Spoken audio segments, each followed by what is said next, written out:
Chapter 71. Ning Shu began her miserable confinement. She couldn't take a shower or wash her hair. Mrs. Su didn't even want Ning Shu to brush her teeth, but Ning Shu couldn't stand it. No one from the Xiao family came to visit her while she was in the hospital. She was the young mistress of the Xiao family, wasn't she? But she felt like the original Su Ran was invisible. She didn't even have a sense of existence. If they didn't divorce, wouldn't it be better for them to live their own lives? What was the point? If this went on, Xiao Yin would definitely turn her into a deceased wife and marry Su Ming into the family. Thinking of the original Su Ran's fate, she could only say that she didn't seek death. She died miserably when she fought with the male and female lead. Mrs. Su was very unhappy that the Xiao family neglected her daughter. She took care of her daughter in the hospital without any clothes on. Ning Shu was a little touched. She should have seen how many people cared about her. Why did she have to spend her energy on a man who didn't want her? Mrs. Su looked at her daughter with a worried expression. She was careful in everything she did, because she was afraid of touching her daughter's pain. Ning Shu didn't like the hospital at all. When she was alive, she spent 365 days a year in the hospital, so she felt disgusted staying in the hospital now. Ning Shu's confinement was almost over, but Xiao Yin didn't even come to visit her. He was so cold. She was his wife, wasn't he? It was as if he couldn't express his love for the female lead without being cruel to another woman. What an idiot. Ning Shu thought she would have a more leisurely confinement. When she was about to leave the hospital, she saw the female lead, Su Ming, come to visit her. Su Ming came to visit her. Ning Shu lay on the bed and looked at Su Ming. Su Ming was petite, and her soft hair was slightly curly, coupled with her small round face. She didn't look like a mother of a 6-year-old child at all. She was very delicate. Ning Shu wiped the feces from the corner of her eyes and rubbed it on Su Ming, who was standing beside the bed. Su Ming suddenly felt like she was struck by lightning. Her mouth twitched, and she quickly put the bouquet on the bed, away from Ning Shu. Su Ming didn't say anything, and neither did Ning Shu. Mrs. Su looked at Su Ming with a sharp gaze. Her eyes filled with undisguised disgust. It was obvious that she hated this niece of hers to the core. Su Ming ignored Mrs. Su's gaze. Su Ming clearly knew that although they were relatives, they were also enemies. Her parents had lost their lives because of her uncle's family. Her parents had never thought of competing with her uncle for anything. So why would they not let them off? Ning Shu lay on the bed and watched Su Ming's expression change. One moment it was resentful, the next moment it was melancholy, and the next moment it was hatred. In short, her expression was too complicated to describe. Ning Shu asked, "Why are you looking for me?" Su Ming looked at the woman lying on the bed with a complicated expression and said, "De Bao told me about you falling from downstairs. He wasn't careful." Ning Shu was speechless. Was she here to poke at her heart? Ning Shu pursed his lips and looked at Su Ming. Su Ming continued, "I'm very sorry for what happened. This is retribution." Retribution? Ning Shu sneered. "Why don't you tell me what kind of retribution it is? I'm afraid the retribution will be even greater for strangling a child who hasn't even seen the world. Everyone knows exactly what is going on. Now, you're running over to me to talk about retribution. This consort. Bah, what retribution?" Su Ming was frightened by Ning Shu's expression. She only felt that the person in front of her was incomparably fierce. Su Ming's heart surged with anger. She said coldly, "If you don't want anyone to know, don't do it in the first place. What kind of heinous things did your family do? Is that why your child didn't want you to be his mother and left you like this? Su Ming, you're not a good person either. What right do you have to talk about my daughter like that? Shameless bitch, you climbed into a man's bed and gave birth to his child. If I were you, I would have jumped off a building long ago.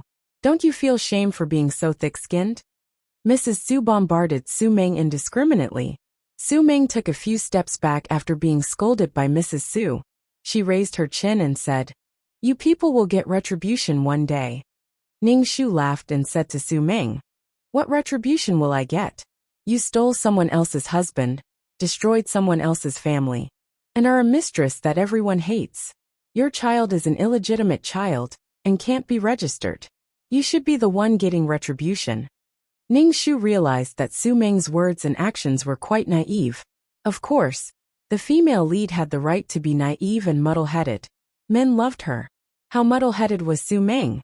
Here's an example. President Xiaoyan. Woman, you stepped on my foot. Su Meng. Sorry, President Xiaoyan. Woman, you stepped on my left foot. She didn't know anything, and decided the truth based on her own subjective feelings. No one else could be so willful other than the female lead. As for the death of Su Meng's parents, Ning Shu knew from the plot that the father of this body wanted to kill them, but they died in advance. Even the father of this body was shocked when he heard the news. He just wanted to kill them, but they died in the end. They were rushing to their deaths.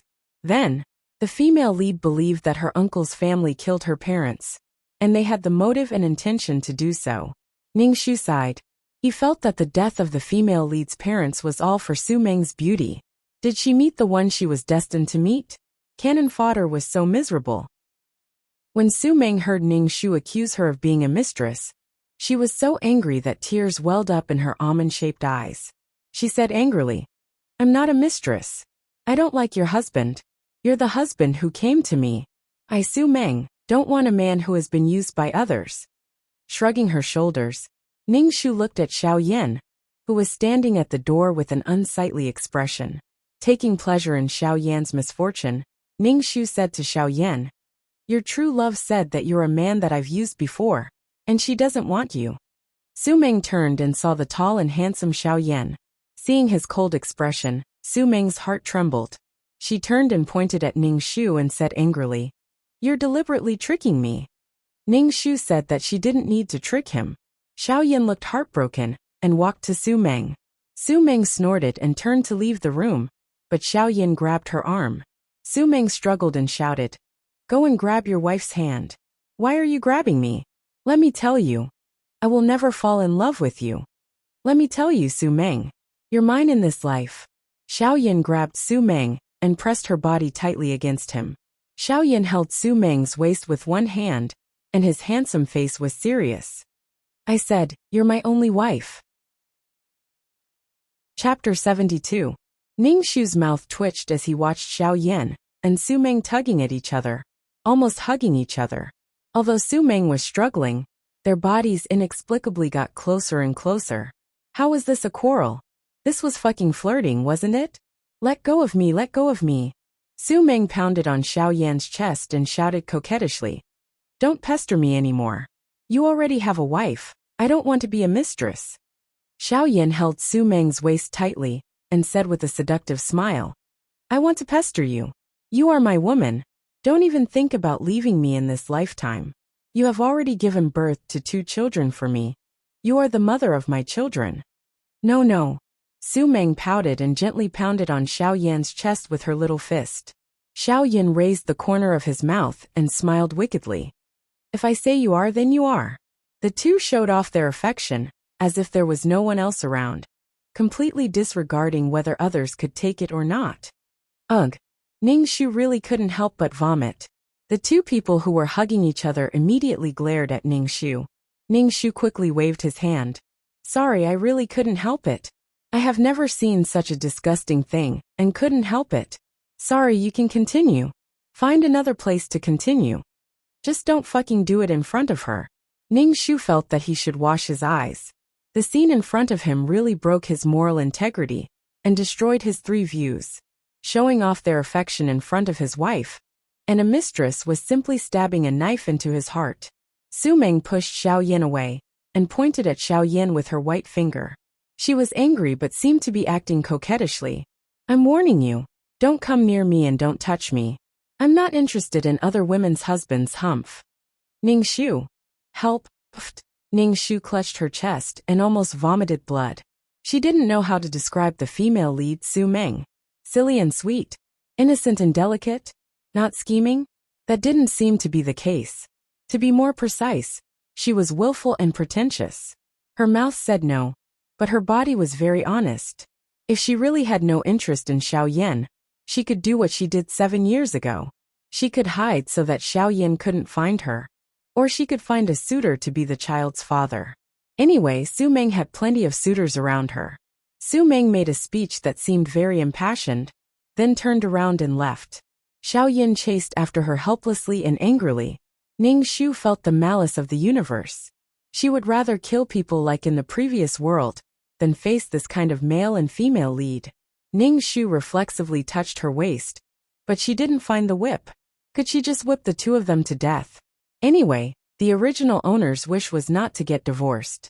Being a widow wasn't a bad idea. With a husband like Xiao Yan, she might as well be a widow.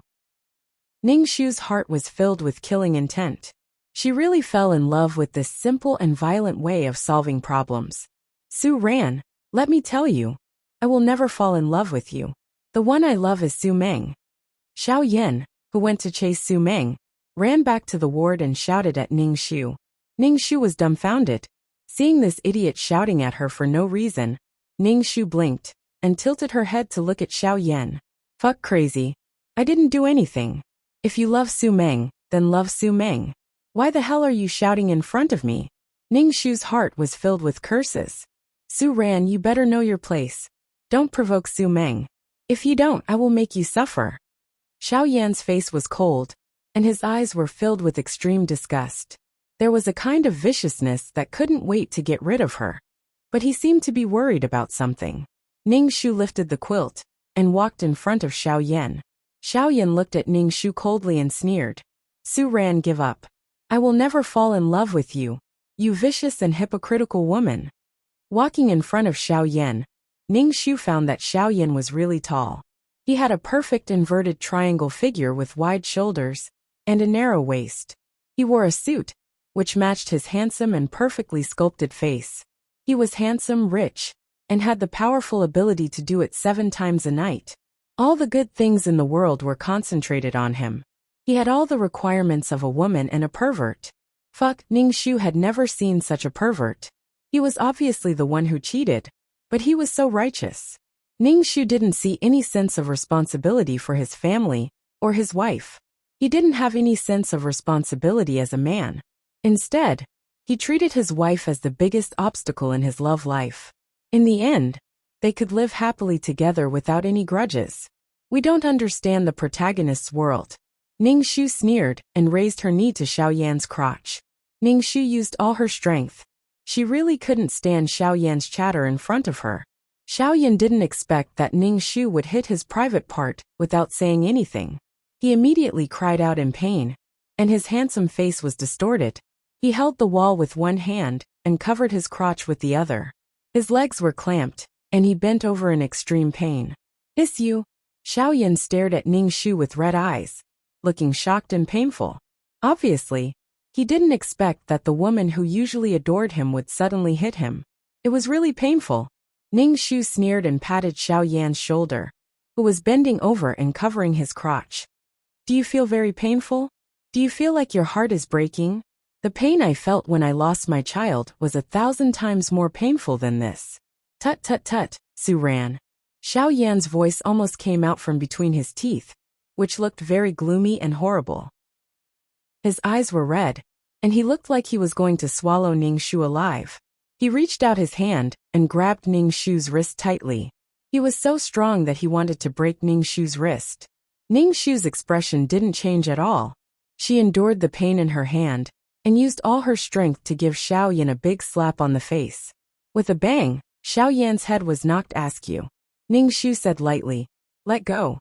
Xiao Yan was almost stunned by Ning Shu's slap in the face. Then, his heart was filled with extreme anger and humiliation. He, Xiao Yan, had never been slapped in his life, let alone in such a way. Xiao Yan breathed heavily and turned his head to look at Ning Shu viciously. His eyes were red and filled with the desire to destroy the world, as if he was about to devour someone. Facing Xiao Yan's eyes, Ning Shu's expression didn't change. His sister even dared to kill people. How could this kind of eyes scare her? Let go, Ning Shu said lightly. Xiao Yan pulled Ning Shu's hand hard, almost crushing Ning Shu's wrist. Let go. Slap. A big slap in the face. Let go. Slap. Another big slap in the face. I said let go. Slap, slap. The big slaps continued. Chapter 73. Although Xiao Yan was a man, his skin was very tender and smooth. Ning Shu slapped his face again and again, and felt that it was slippery. With one hand being grabbed by Xiao Yan, Ning Shu could only focus on one side of Xiao Yan's face. After a while, half of Xiao Yan's face was swollen and bruised, forming a sharp contrast with the handsome face on the other side. Xiao Yan slowly turned his head to look at Ning Shu, a storm brewing in his eyes. He looked at Ning Shu maliciously. "You're very good, hiss." Xiao Yan originally wanted to scare Ning Shu, but as soon as he spoke, he pulled the wound on his face and tears came down from the pain. Xiao Yan was going crazy. Seeing that Ning Shu was about to raise his hand to hit him again, he stopped covering his crotch and grabbed Ning Shu's raised hand. He squeezed Ning Shu's hands tightly and shouted, "You bitch!" Ning Shu sneered. He didn't have hands but feet. Ning Shu quickly raised his foot and kicked Xiao Yan's crotch. Ning Shu's kick made Xiao Yan's eyes almost pop out of their sockets. He fell to the ground and covered his crotch, howling. Blue veins popped out on his forehead and cold sweat dripped down. Ning Shu moved his wrist, which was pinched by Xiao Yan, and turned blue. Ning Shu coldly looked at Xiao Yan, who was rolling on the ground. What a useless piece of trash. In the last world, Ning Shu had always wanted to kick Helianing to make her unable to have children. But he didn't get what he wanted. They were both men, but Xiao Yan was really a weakling. "Ranair, are you okay?" Mrs. Su watched everything that happened just now. Seeing her daughter like this, she intuitively felt that her daughter had been driven crazy by Su Ran and Xiao Yan. This pair of bitches. Ning Shu shook his head. "Mom, I'm fine." Then he walked to the bedside and pressed a button to call the doctor. "Nurse, there's a patient with broken testicles. Come and save him." Ning Shu said lightly. Xiao Yan, who was in incomparable pain, heard Ning Shu's words. His eyes were bloodshot as he stared at Ning Shu. His hatred was monstrous, as if he was about to devour someone. Coupled with his pig-like face, how could he not look funny? Not enough. Ning Shu raised his eyebrows and asked Xiao Yan. Ning Shu raised his foot. "I can give you another kick."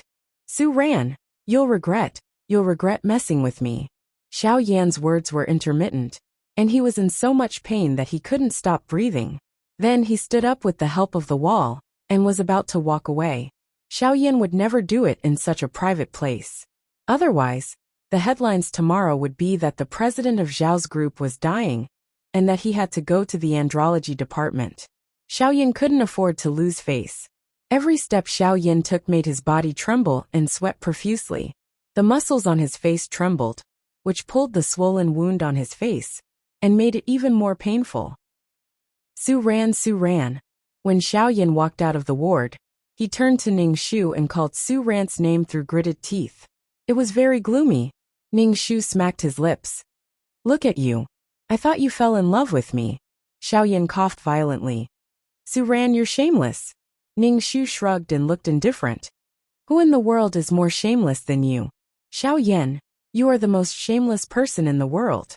The nurse and doctor called by Ning Shu pushed the bed over. Seeing Xiao Yan, who was standing at the door with his legs clamped, they ignored Xiao Yan's struggle and opposition, and pressed him on the bed, saying that they were going to push him to the operating room. Ning Shu thought viciously. He didn't know if they would cut off that part. If she couldn't have sex with Xiao Yan, would Su Meng still want it? Ning Shu felt some regret in her heart. If she could practice peerless martial arts in this world, her strength would be much greater. She could kick Xiao Yan until he was crippled. If she slapped him, Xiao Yan would definitely have a concussion. After coming to this world, Ning Shu tried to practice the martial arts of the last world when he felt better. But he didn't succeed. Every world had its own rules. Imagine a world with endless traffic. It was unreasonable for a person to be able to fly over roofs and vault over walls. Moreover, the spiritual energy in this world couldn't be used for practice. Ran air. Mrs. Su looked at Ning Shu worriedly. "Won't Xiao Yan hate you more if you do this? Are you pushing Xiao Yan to that little bitch Su Meng?" "It's okay, Mom. I know what to do." Ning Shu sneered in his heart. She was not in love with Xiao Yan. Besides, the original host didn't ask her to get Xiao Yan back. Why should she swallow the insult? Otherwise, Xiao Yan and Su Meng would come to her every day to disgust her. Mrs. Su saw that Ning Shu was calm, and didn't have the pain and madness of losing the children. She said, "You have to save face. If you treat Xiao Yin like this, your parents-in-law will have a problem with you." Her existence was a mistake. No matter what she did, Xiao Yan's parents would have a problem with it. Especially now that they had 2 golden grandchildren. The original host Su Ran was a thorn in their side. However, for the sake of the Su family, they didn't divorce her. But the title of the young madam of the Xiao family existed in name only. "You'll be discharged tomorrow. Are you going back to the Su family, or the Xiao family?" Mrs. Su asked Ning Shu. After thinking for a while, she said, "Now that little bitch Su Meng has a strong momentum, because she gave birth to 2 children for Xiao Yan. Let's go home first. There will always be a chance to deal with that little bitch. Now Xiao Yan is hot to that little bitch. When Xiao Yan is tired of her, it will be our chance." Ning Shu shook her head and said, "I'm the young madam of the Xiao family. Of course I'll go back to the Xiao family. After that, I'll go back to the Su family. I have something to discuss with my father." If the plot was right, the Su family and the Mu family were cooperating. But the Su family was directly hollowed out on a project. This was a trap set by Xiao Yan. He dealt with the Su family because of Su Ran, the annoying existence, and also to avenge Su Meng's parents. The woman he loved was wronged. Of course he would seek justice. In addition to what she had just done to Xiao Yan, now Xiao Yan wanted to eat her flesh and drink her blood. Just now she had plucked the tiger's whiskers. She had to think about her own life. She might as well kill Xiao Yan. Tut, this was not good. It was too violent. Ning Shu thought that she was a gentle person. How could she let Xiao Yan die so easily? Besides, murder was illegal. This was not the ancient time where human life was worthless. The original owner of the body did not want to be a murderer. Ning Shu thought about it in her heart. If Xiao Yan didn't have his current status, he wouldn't have the capital to be proud of. And he wouldn't have the courage to throw away money like that. How would he be able to flirt with Su Meng? Be lovey-dovey. All romance was built on money. In order to survive, ordinary people always wanted to earn money to support themselves. How could they have the time and money to be romantic? Without the halo, Xiao Yan was down and out. He had to run for 3 meals a day. Would Su Meng still be with him? Maybe. After all, it was true love. So she decided to protect the Su family from being annexed by the Xiao family. At the same time, if possible, it would be best to destroy the Xiao family. Chapter 74. The next day, Ning Shu was discharged from the hospital and returned to Zhao's house with a bag of things. Zhao's house was very big, with a villa garden, statues and fountains. It looked like a top-rich family. When Ning Shu returned to Zhao's house, no one came to receive her. She was completely treated as an invisible person. This kind of embarrassment was unbearable for most people. But Ning Shu calmly walked into the living room. Before she saw anyone, she heard the laughter in the hall. There were adults' hearty voices mixed with children's innocent laughter. Ning Shu glanced around and saw the spacious living room. The floor was full of various toys.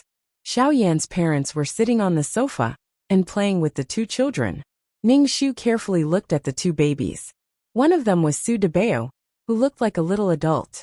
He was very cute, with white and tender skin, a pair of purple grape-like eyes and slightly curly hair.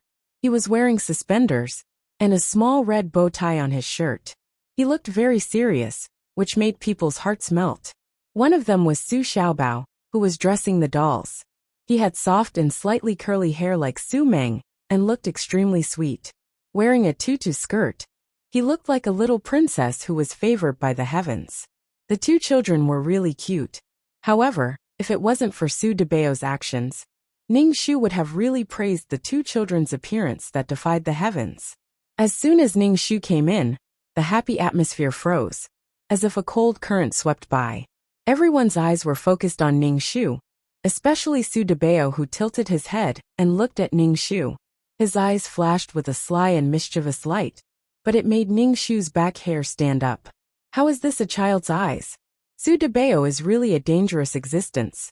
He has a smart brain, but he doesn't have a sense of right and wrong. He does things according to his mood. For example, the original Su Ran was pregnant. Su Debao immediately knew that the child in the original Su Ran's belly would threaten the relationship between his father and his mother, and also threaten the position of him and his sister. So he pushed her downstairs. She was really vicious.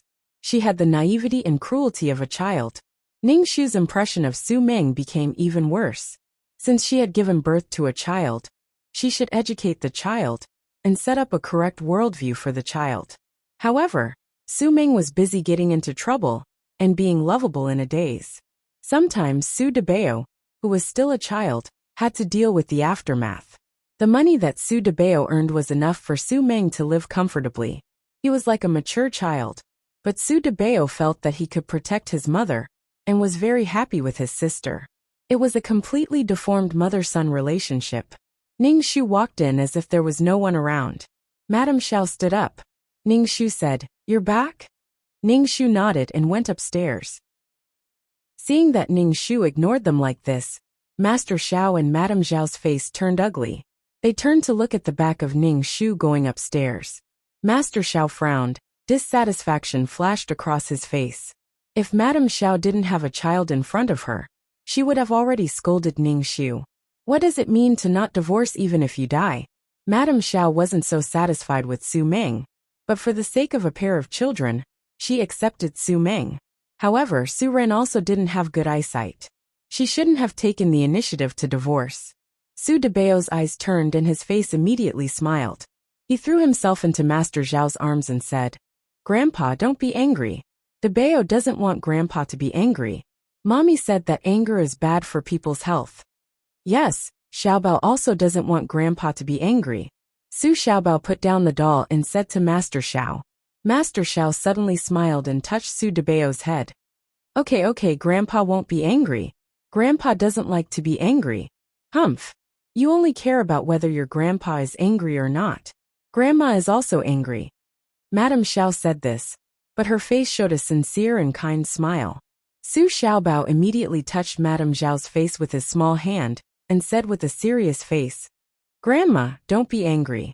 Anger will make you old." Xiaobao hopes that Grandma will always be so beautiful and young. Madame Xiao felt that her heart was about to melt. This was simply the two treasures that God gave to the Xiao family. Ning Shu didn't care about how lovey-dovey the grandfather and grandson were. When he returned to the bedroom, he put away the jewelry on the dressing table and some particularly valuable things. Many of the things were the dowry of the original owner and were very valuable.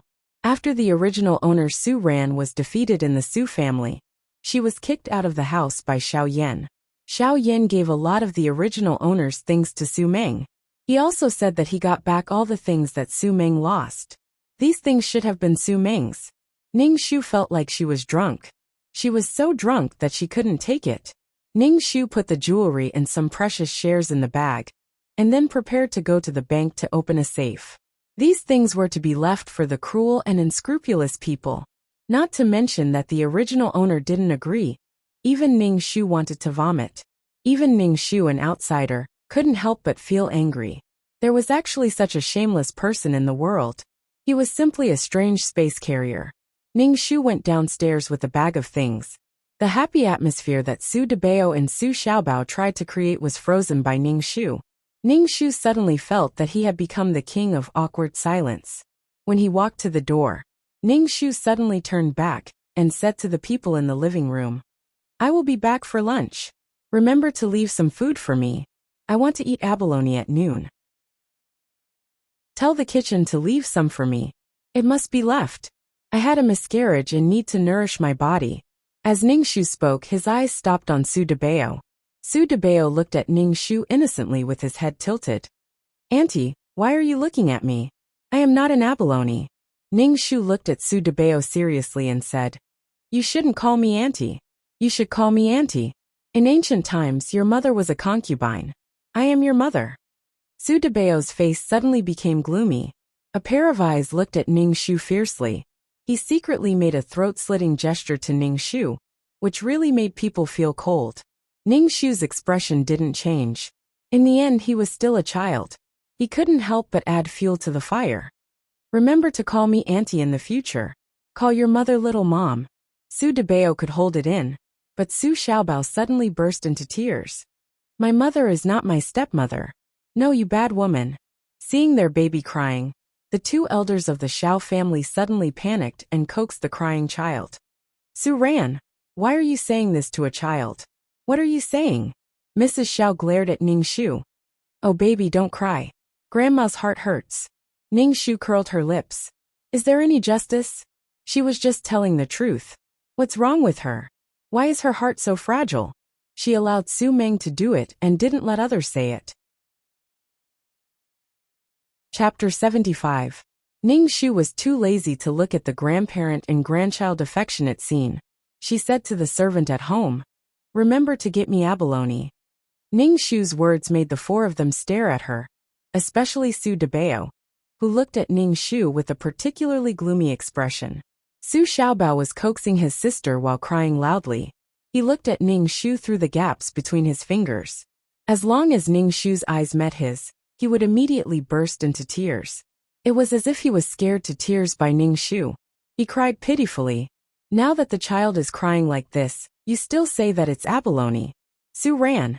Have you never eaten abalone in your 8 lifetimes? Mrs. Xiao coaxed Su Xiaobao while glaring at Ning Shu. Ning Shu. She really hasn't eaten abalone in her 8 lifetimes. Sure enough, her existence was a mistake. No matter what she did, it was a mistake. Ning Shu turned around and left. She was not going to beg the Xiao family. Even a child as young as her was giving her attitude and scheming behind her back. It must have been hard for the naive Su Meng to give birth to such a scheming child. Could it be that the Xiao family's genes were like this?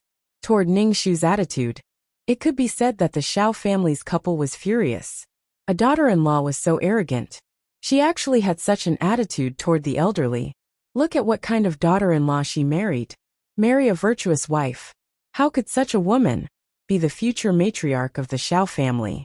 Ning Shu didn't care about what others thought. First, she went to the bank to open a safe and locked everything. After everything was done, Ning Shu returned to the Su family to see the father of this body. Ning Shu couldn't believe that a person who had been in the business world for half his life would fall into the hands of Xiao Yan, who was younger than him. And the protagonist's aura didn't need to be explained. When the supporting characters met the protagonist, their IQ would plummet to below the normal level. Su Ran's father was an elegant middle-aged man with a calm temperament. He looked like a mature and elegant businessman. When he saw Ning Shu, he looked at Ning Shu from head to toe and said, "You've just been discharged from the hospital. Don't run around." Ning Shu smiled and said, "Dad, I'm fine now." Mr. Su frowned when he saw the smile on Ning Shu's face. How can you still smile in this situation? You can't even protect your own child. Falling into the hands of a 6-year-old child. Don't you think it's embarrassing? Are you still my daughter? Ning Shu secretly curled his lips. Aren't you going to fall into Xiao Yan's hands in the future? Not a single strand of hair was left in the Su family. They were all plundered by Xiao Yan. Father, I was wrong. What else could I have done? Those 2 children have subdued the entire Xiao family. Now, I don't even have a place to stand in the Xiao family. Ning Shu said pitifully. What a good for nothing. You can't even compare with a child. Su Bo frowned tightly. If this goes on, I'm afraid that the business between the Su family and the Xiao family will collapse. Dad. Ning Shu looked at Su Bo seriously. Let's not cooperate with the Xiao family. Now Su Meng and Xiao Yan are in love, and Xiao Yan said that he would avenge Su Meng and her parents. Su Meng always thought that it was you who killed her parents. We should look for a new breakthrough. Ning Shu's face was gloomy, as if he had been betrayed by a man. Su Bo's face changed. He was skeptical about the news and said, "Business is business. Xiao Yan won't destroy the business of 2 families for a woman." Ning Shu responded to Su Bo's words with a smile. For Su Meng, Xiao Yan would do anything. Otherwise, how could he express his love for Su Meng and fulfill the 2 children's wish to be together as a family, and their parents love each other? Since you're married, you should take care of your husband and children. Don't get involved in the business. Su Bo said. Take good care of yourself and give birth to an heir for the Xiao family. As for Su Meng's 2 children, they are illegitimate children. They can't shake your position. Ning Shu's heart sank. She didn't expect Su Bo to be so stubborn and not believe what she said at all. Could it be that the Su family really couldn't escape the fate of being annexed? Ning Shu thought for a moment and felt that she was too impatient. The business between the Xiao family and the Su family had always been good and nothing had gone wrong. She rashly said that the Xiao family was going to deal with the Su family. Of course, Su Bo didn't believe her. Su Bo probably thought that she was crazy because of the loss of her children and Su Meng, her love rival. So she said such a harmful idea. Ning Shu felt that it was necessary to find evidence to make Su Bo believe her. But she couldn't pin all her hopes on the Su family. She finally understood why the Su family was defeated in an instant. It was because Su Bo trusted the Xiao family too much and didn't expect that Xiao Yin would destroy the Su family in one fell swoop. Ran air. Do you want to have lunch at home? Madame Su asked Ning Shu. Ning Shu shook her head. She had achieved her goal today. I'm not eating at home. Ning Shu said to Su Bo seriously.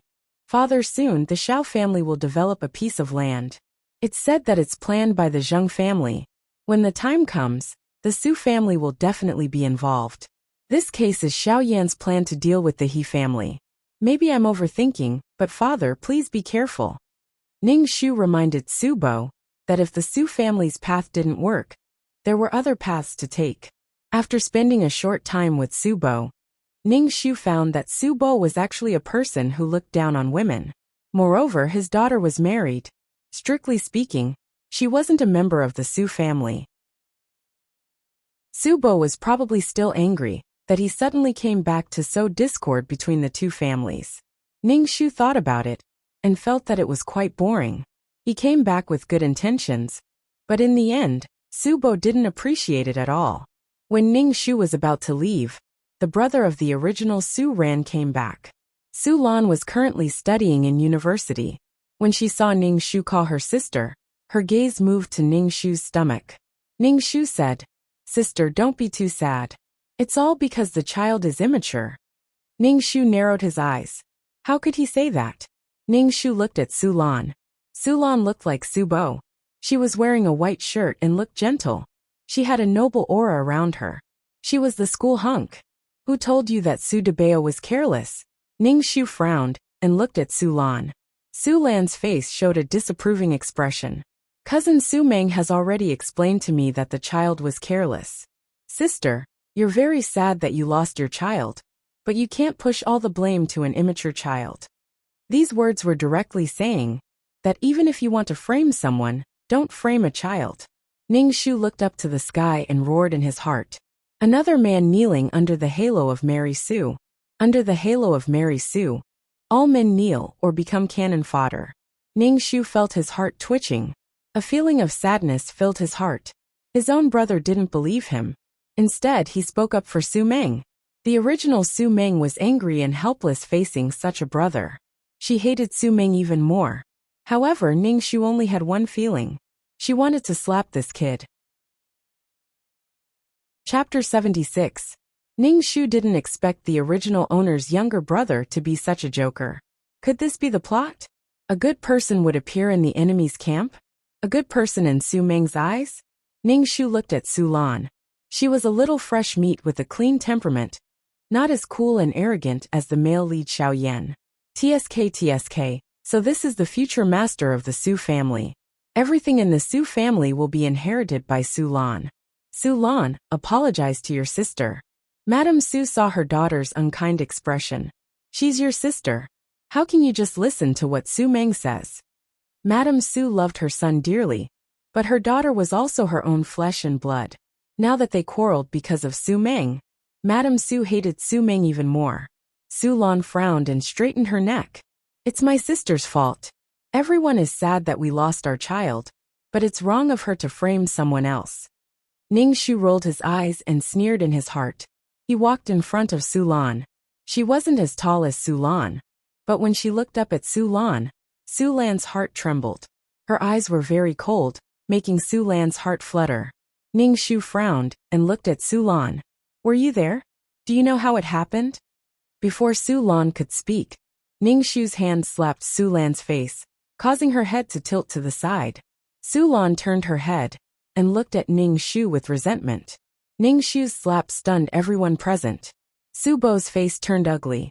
His daughter hit his son, especially now that his daughter was married. Even if it was someone from another family, now that they came to meddle in his family's affairs, they even dared to enter his house and hit people.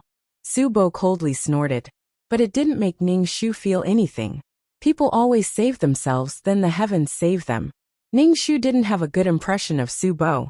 This mission couldn't start with the Su family, an old-fashioned head of the family, a man who knelt under the halo of the female lead, Mary Su, deserved to be defeated. On the contrary, Su Ran and Madame Su were both women, so they could resist the halo of Mary Su to a certain extent. But in Su Lan's heart, her sister and mother were the bad guys. Madame Su looked at Ning Shu and said, "What are you doing? You're making your family sad and your enemies happy." Ning Shu smiled and ignored Su Lan's resentful eyes. He raised his hand and gave Su Lan a big slap. "You're already an adult, but you don't even have the ability to understand right and wrong. Without the Su family, you're just scum." He was just relying on the Su family's support, living a life that was above the common populace, just like a noble young master. Once Xiao Yan plundered the Su family, this noble young master would have to eat dirt. People like Su Lan couldn't even catch up with the heat of the feces. She looked like a little bottom, just looking like someone who was suppressed by others. Ning Shu looked down on brainless people like Su Lan the most. They were played around by women.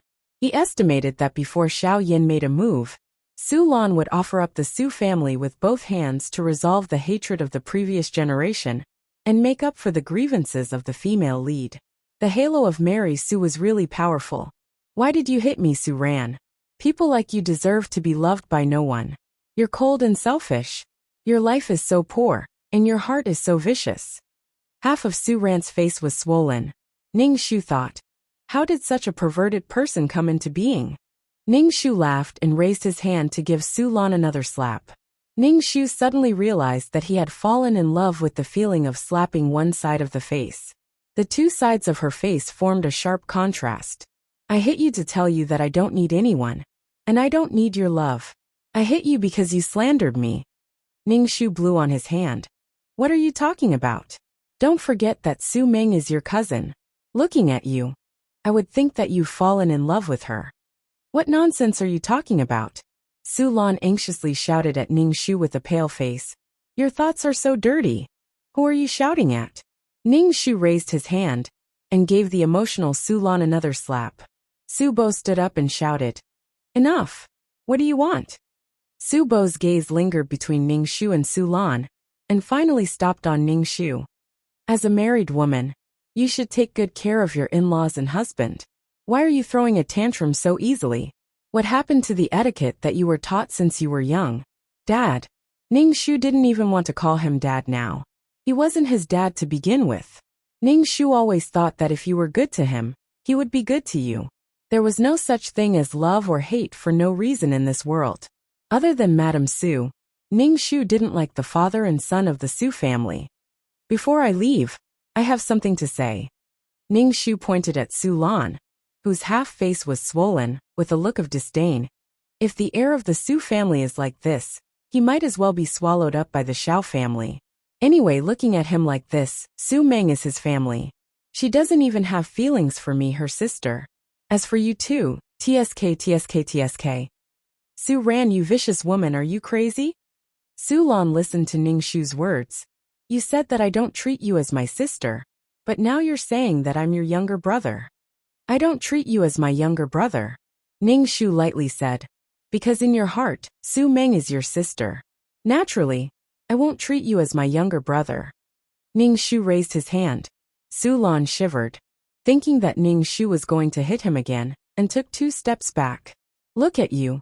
You have the word spare tire written on your head. In the future, don't make a fuss in front of me.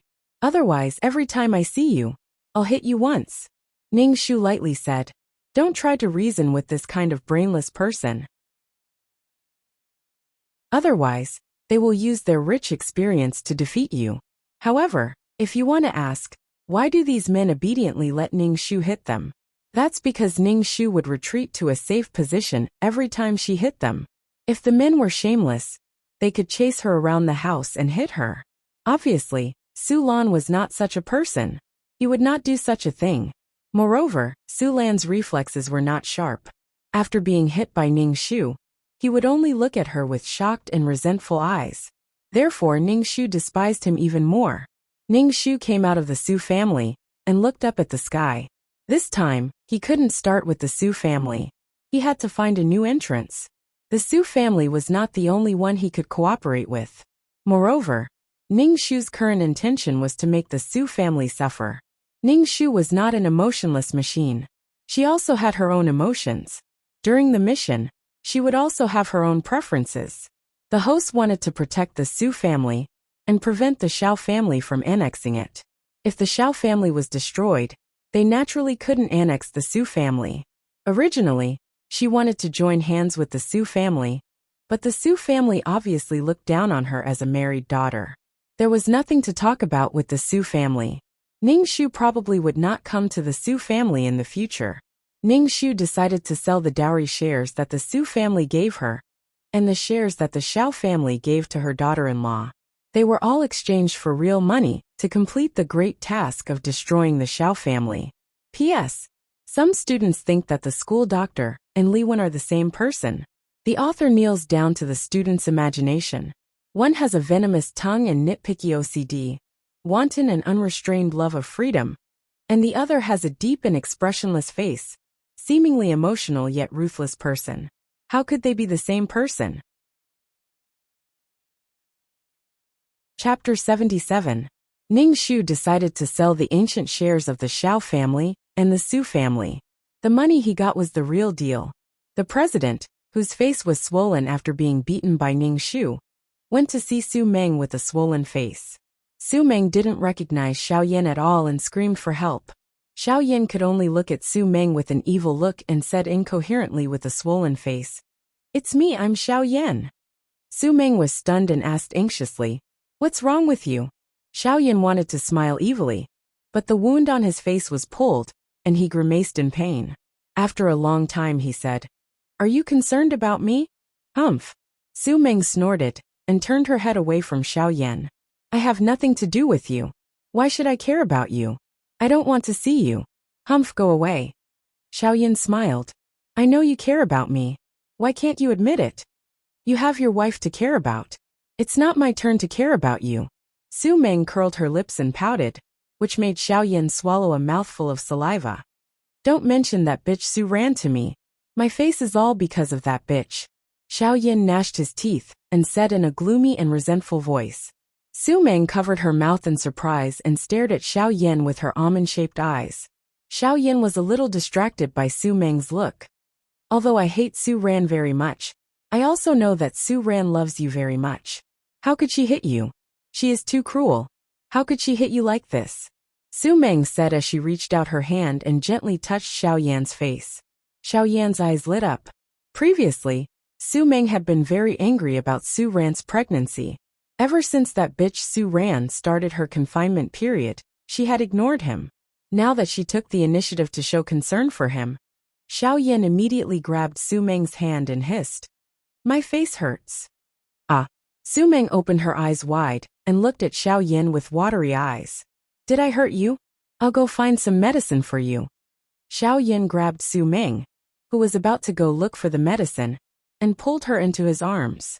He looked at Su Meng with sparkling eyes and said softly, "You are my medicine. When I see you, I don't feel pain anymore." As he spoke, he kissed Su Meng. At first, Su Meng struggled a little. Her eyes widened in shock, and then she closed her eyes. Xiao Yan pressed Su Meng down on the sofa and rubbed her body. Su Meng's face turned pink as she moaned, Don't. This sound made Xiao Yan incomparably excited.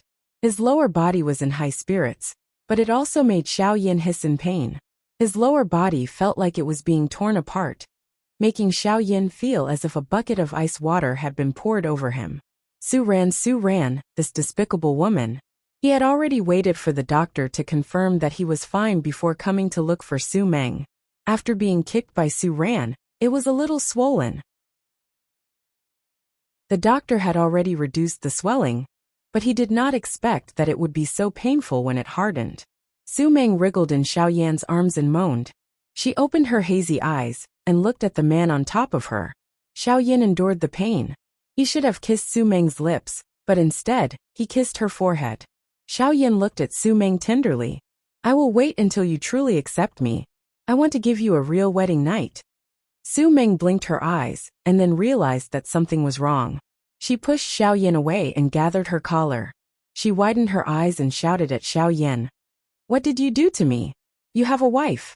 How can you do such a thing to me? Humph, big pervert. Su Meng said hatefully to Xiaoyan. Xiaoyan reached out and pulled Su Meng to his side. Su Meng struggled and hit Xiaoyan's chest with her little fist. Let go of me, you big pervert. Yes, I'm a big pervert. What's wrong with me doing such a thing to my wife? Xiaoyan looked at Su Meng seriously. You are my only wife in this life. Su Meng's body suddenly froze. She raised her head and looked at Xiaoyan. You are lying to me. Don't you have a cousin? Remember, I have nothing to do with you. No, we have nothing to do with each other. You are my cousin-in-law. My wife will always be you. As for Su Ran, I will deal with her. Xiaoyan said gloomily. Not only Su Ran, but also the Su family. I will take revenge for all the grievances you have suffered. I will also avenge my father-in-law and mother-in-law. Su Meng's face blushed and she was a little touched. Then she said coquettishly, Who are your father-in-law and mother-in-law? Don't call them that. I have never thought of marrying you. Xiaoyan made a lot of promises to Su Meng. The two people were very affectionate, but there was a little shadow in Xiaoyan's heart, which was his lifeblood. Coming out of Su Meng's small apartment, Xiaoyan went to the hospital. As long as he thought of this, Xiaoyan thought of the woman he hated, the person who was nominally his wife. When he heard the doctor say that it was not wasted, Xiaoyan breathed a sigh of relief and asked why it was so painful when there was a reaction. The doctor said that he had to pay more attention to recuperation and should not have sex in the next 2 months. Su Ran, this bitch. Xiaoyan stepped on the gas and went back to the Xiao family.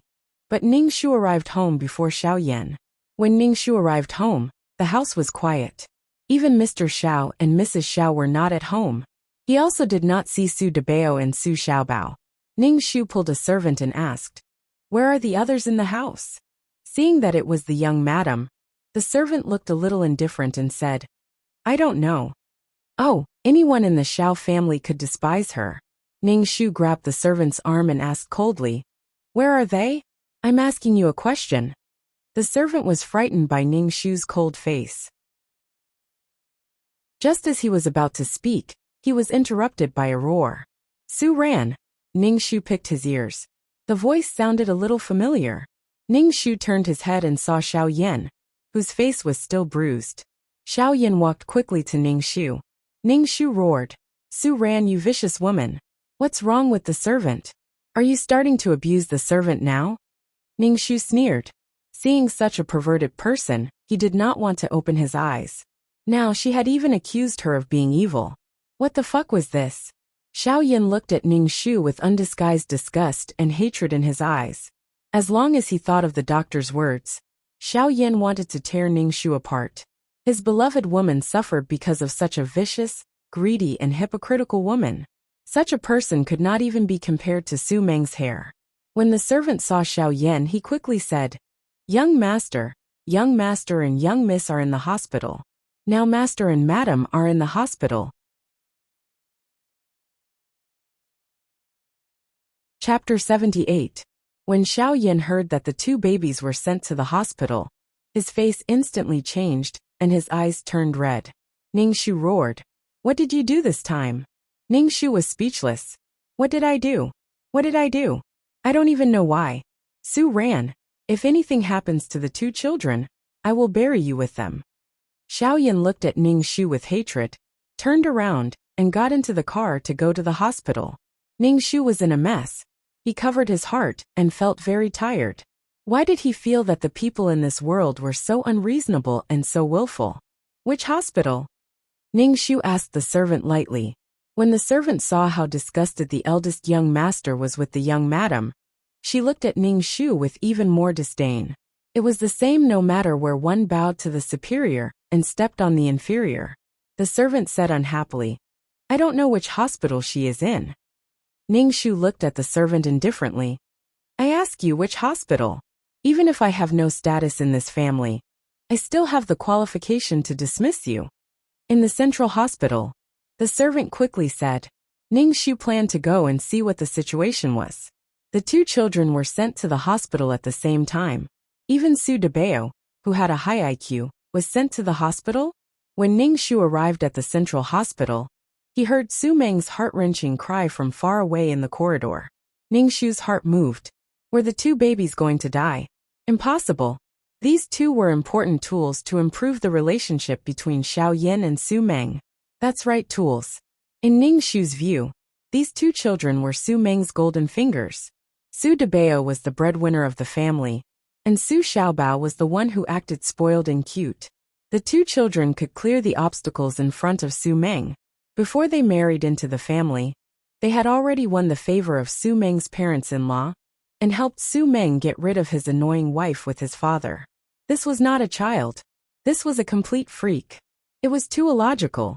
Ningshu walked over and saw Su Meng, who was usually delicate and pretty, on the verge of fainting from crying in Xiao Yan's arms. Xiao Yan kept comforting Su Meng, looking anxious. Old Master Xiao and Madame Xiao were sitting on the chairs, unable to sit still. Ningshu walked over and successfully received everyone's disgusted gazes. Ningshu felt very bitter in his heart. It was not easy to be hated by everyone. "What are you doing here?" Xiao Yan raised his chin and looked at Ningshu. "Don't mess with me, or you'll have to bear the consequences." Ningshu frowned. She really didn't know how to communicate with these people. Couldn't they talk nicely? They were always yelling and acting cool and arrogant. Ningshu really couldn't stand it. Su Meng, who was leaning in Xiao Yan's arms, looked at Ningshu with red eyes and said sadly, "Su Ran, the child is innocent. If you have any dissatisfaction, you can come at me. I just hope that you won't hurt my child." "Ningshu, can you get out of the arms of someone else's husband? Don't you think it's disgusting to lean in the arms of someone else's husband and say this?" Ningshu said indifferently. "What did I do to your child? If she had done something to bear such a crime, Ningshu wouldn't say anything. But now, she didn't even know what had happened. She was confused and these people were blaming her. He was about to be driven crazy by others." Su Meng stared at Ningshu with her eyes wide open. Her big almond-shaped eyes were clear and innocent. She emotionally withdrew from Xiao Yan's arms, tears streaming down her face. "Don't come near me.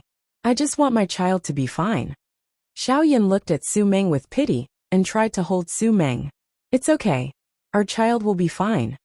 Su Meng struggled in Xiao Yan's arms and cried, "Don't touch me. If I get close to you, my child will be hurt. I don't want anything to happen to my child. Xiao Yan, please let me and my child go." "Ningshu, help Puff." Ningshu supported herself against the wall with one hand and covered her heart with the other.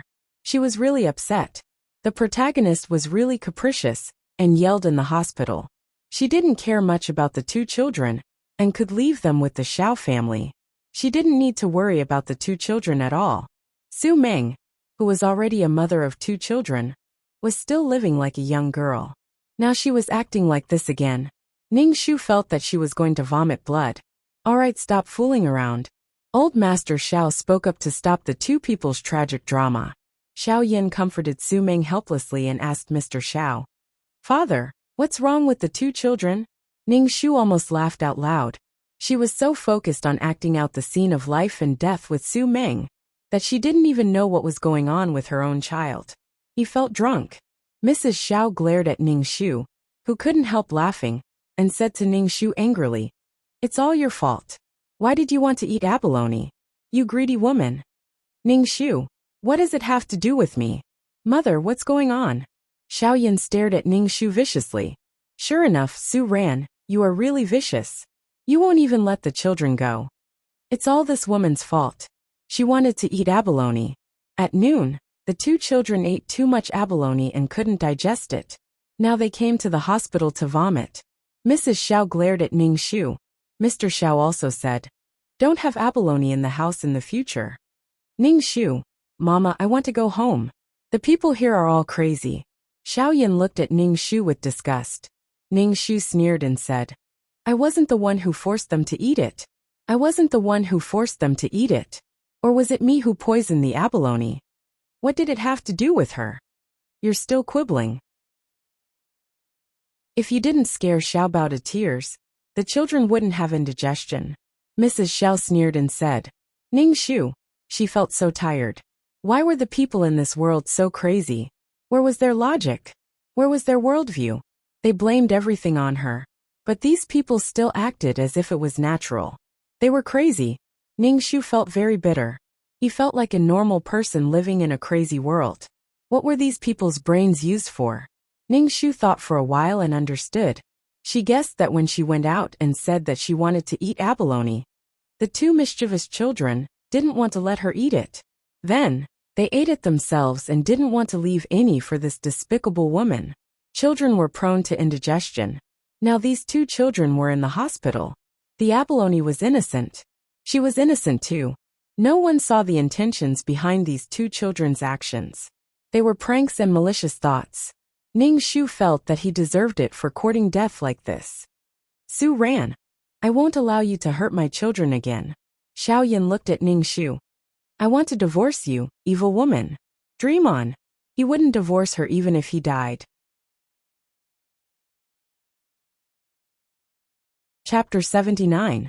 When Ning Shu heard Xiaoyan talk about divorce, she immediately objected.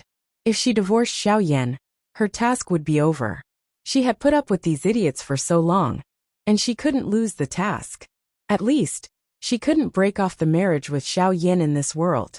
Looking at the arrogant Xiaoyan, Ning Shu said fiercely, If you say this again, I'll beat you.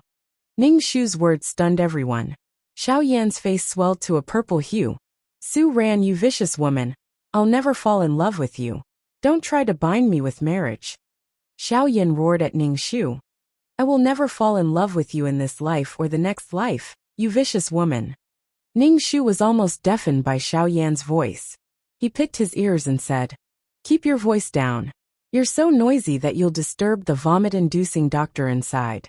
If you don't pay attention, the vomit-inducing tube will puncture your baby's stomachs. Xiaoyan's heart swelled because of Ning Shu's words, but he had to worry about the two babies, so he looked depressed as if he was constipated. You, Mrs. Xiao pointed at Ning Shu and said, You're threatening people. Mr. Xiao also looked at Ning Shu unkindly. Obviously, he thought that Ning Shu had offended the dignity of men and his son. Su Meng walked to Xiaoyan, and Ning Shu said, Cousin, Xiaoyan doesn't love you. Why are you so persistent? You want to stay in a marriage without love. A marriage without love is a grave. Ning Shu looked at Su Meng coldly and said, I have a grave, but you can only die in the wild. You don't even have a grave. You. Su Meng stamped her feet angrily and said, I'm just trying to persuade you because we're both women. Don't be ungrateful. Can you not steal other people's husbands for the sake of women? Ning Shu was about to kneel down in front of Su Meng. This logic, this worldview. Ning Shu felt that he was quite powerful when he stood beside someone else's husband and advised them to leave if there was no love between them. However, he was still disgusted by these people. Don't say anything more, Su ran. I'll prepare the document. You just need to sign it. Xiaoyan seemed to be very dignified and said in a very high and mighty manner. At this moment, the two vomit-inducing children were pushed out. They were lying on the hospital beds, their breathing shallow. Their faces were pale, and even their eyes were dim. Everyone no longer cared about the topic of divorce. They all surrounded the child on the hospital bed. Su Meng looked at the two precious eggs and cried loudly, as if she was about to die. Ning Shu glanced at the side and then left. She didn't have time to waste on these idiots. Ning Shu only had one thought in her mind. She wanted to leave this world as soon as possible, even if the points were a little less. She really didn't want to stay in this world anymore. This world was really too much. It completely revolved around the main character. If the main character felt that it was right, then it was right. If the main character said that it was wrong, then it was wrong. In such a willful and unreasonable world, normal people would be driven crazy. Ning Shu was sitting in a coffee shop. She was waiting for someone. Ning Shu raised her wrist and looked at her watch. Damn, half an hour had already passed. She didn't have any sense of time at all. The person she was waiting for was late. After looking around the coffee shop, Ning Shu walked over. Sorry, something came up at the company. That's why I'm late. The man sitting opposite her, Ning Shu, apologized. Ning Shu laughed in her heart. If it was the female lead, would you be willing to let her wait for so long? Alright, if it wasn't the female lead's life, then there was no need to be pretentious. The man sitting opposite her was a male supporting character. He looked elegant and noble, and his entire body was filled with a bone-deep gentleness and elegance. However, Ning Shu could only see the words gentle supporting male lead written on his forehead in gold. In this day and age, if there was nothing wrong with you, you couldn't be the male lead. For example, the incomparably Chinibu Xiao Yan had become the male lead, and Li Xiaowen had become the male supporting character. Elegant, gentle, gentlemanly. These were the qualities that a good man should have. Why did a pair of lame eyes fall for that? Xiao Yan? Li Xiaowen was wearing a silver suit.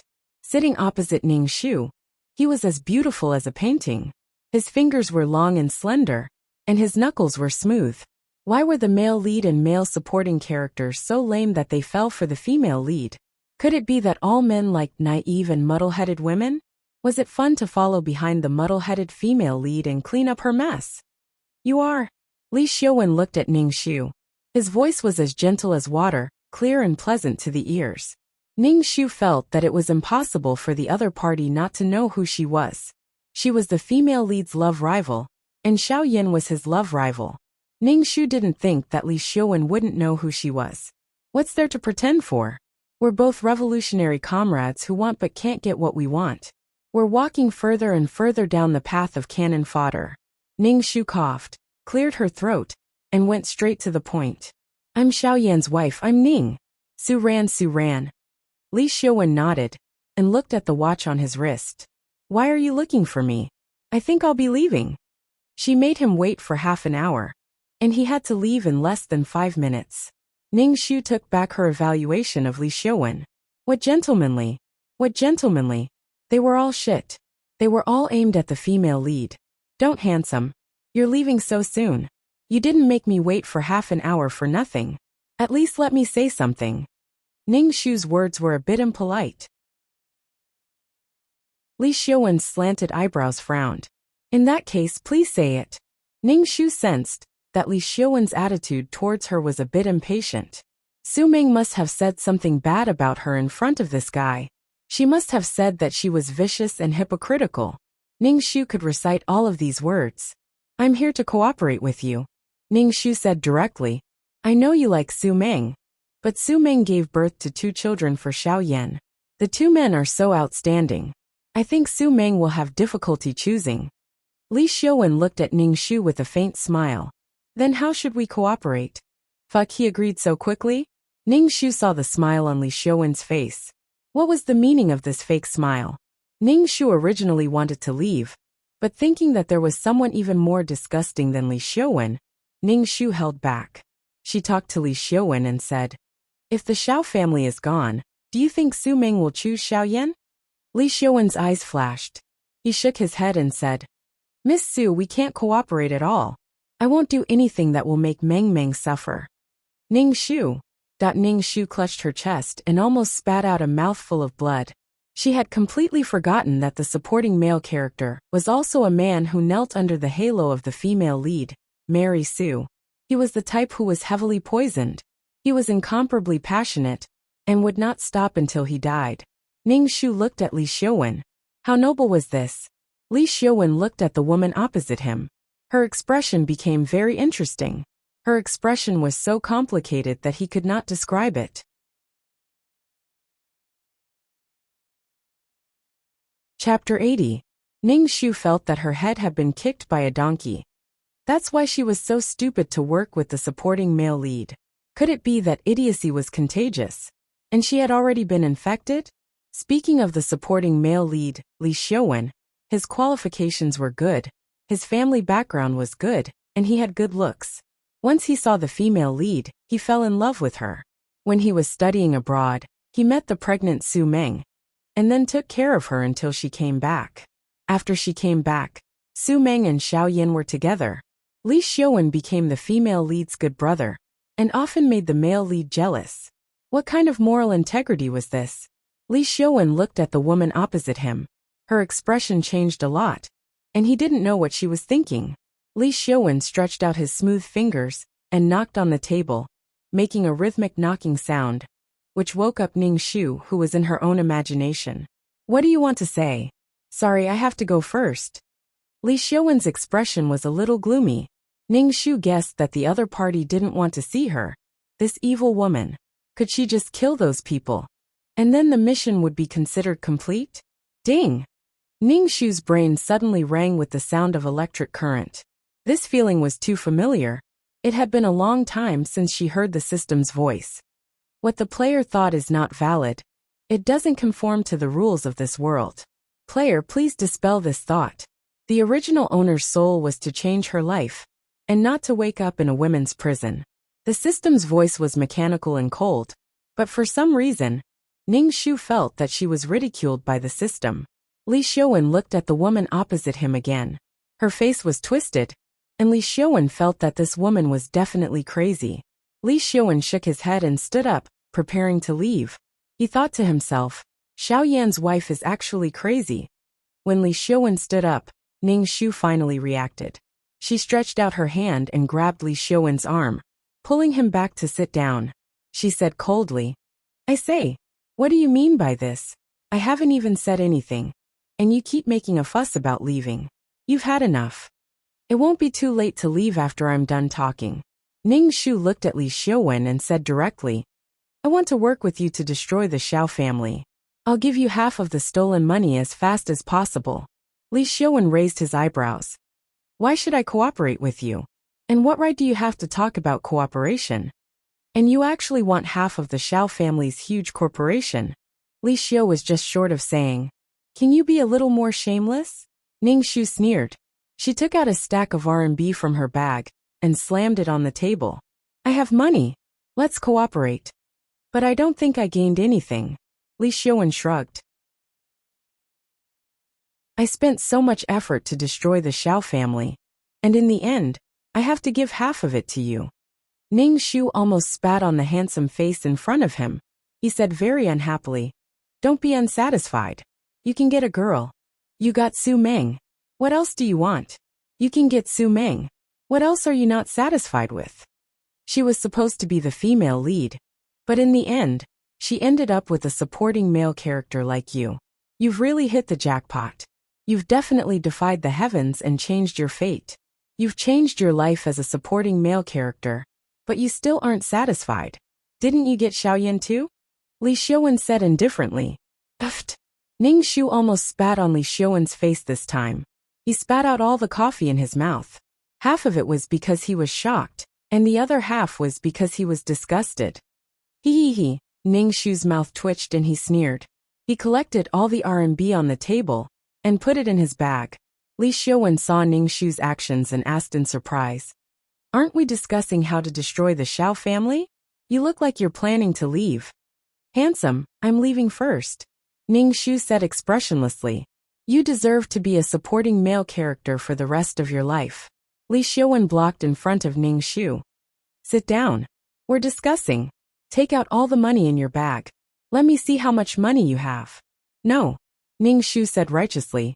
It's not safe to take it out. I'm afraid that someone will steal my money. Li Xiuwen. Li Xiuwen looked at Ning Shu as if he was looking at a lunatic. In the end, Ning Shu and Li Xiuwen reluctantly reached an agreement. Why was it reluctantly? The supporting male character, this bastard, actually wanted to reduce her benefits to 10%. He was just casually giving her a little. Ning Shu couldn't tolerate this at all. If he could get the beauty, even if he lost all his family assets, he would still have profited. In the end, Ning Shu used all kinds of methods and finally reached 40% of the benefits.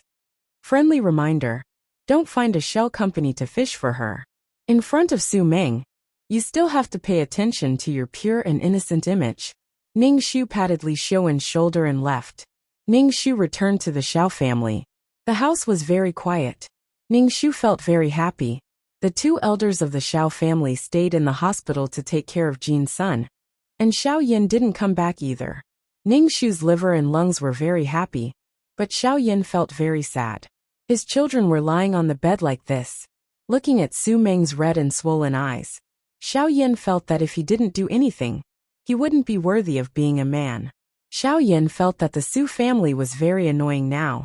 They had made so much money from the Xiao family, but they still raised such a vicious woman like Su Ran. Especially Su Bo, that old bastard, actually killed Su Meng's parents. He had to get justice for Su Meng. In the end, Xiao Yin still cooperated with the plot. But this time, there was a shadow in Su Bo's heart. He didn't take out all of the Su family's money. He kept some of his family's assets. He still didn't believe that the Xiao family would do such a thing to their teammate. When Mrs. Su called Ning Shu to tell him about this, Ning Shu just kept silent and didn't say anything. Since the Su family trusted the Xiao family and Xiao Yin so much, then let the Su family suffer a loss. Ning Shu didn't want to spend so much effort to protect the Su family, only to be pushed to Su Meng by his brainless brother. That would be a terrible thing. Ning Shu asked Li Xiaowen to act quickly. Now Xiao Yin had already acted. When Xiao Yin was at his proudest, when he was full of himself, he would give him a blow. Su Debao and Su Xiaobao, who were sick, took advantage of their illness to act coquettishly and play cute. They tried their best to bring the two together and cultivate the relationship between Su Meng and Xiao Yin. For a time, the ward was filled with the voices of the two children and pink bubbles of love. The two elders looked at each other and smiled. The picture was harmonious and beautiful, like a loving family. Every time Xiao Yin looked at Su Meng with a burning gaze. When Su Meng took something, he deliberately held Su Meng's hand, making Su Meng blush. Especially in a hidden place in the hospital, the two hugged and kissed sweetly. Not far away, there were two children watching with a mischievous expression.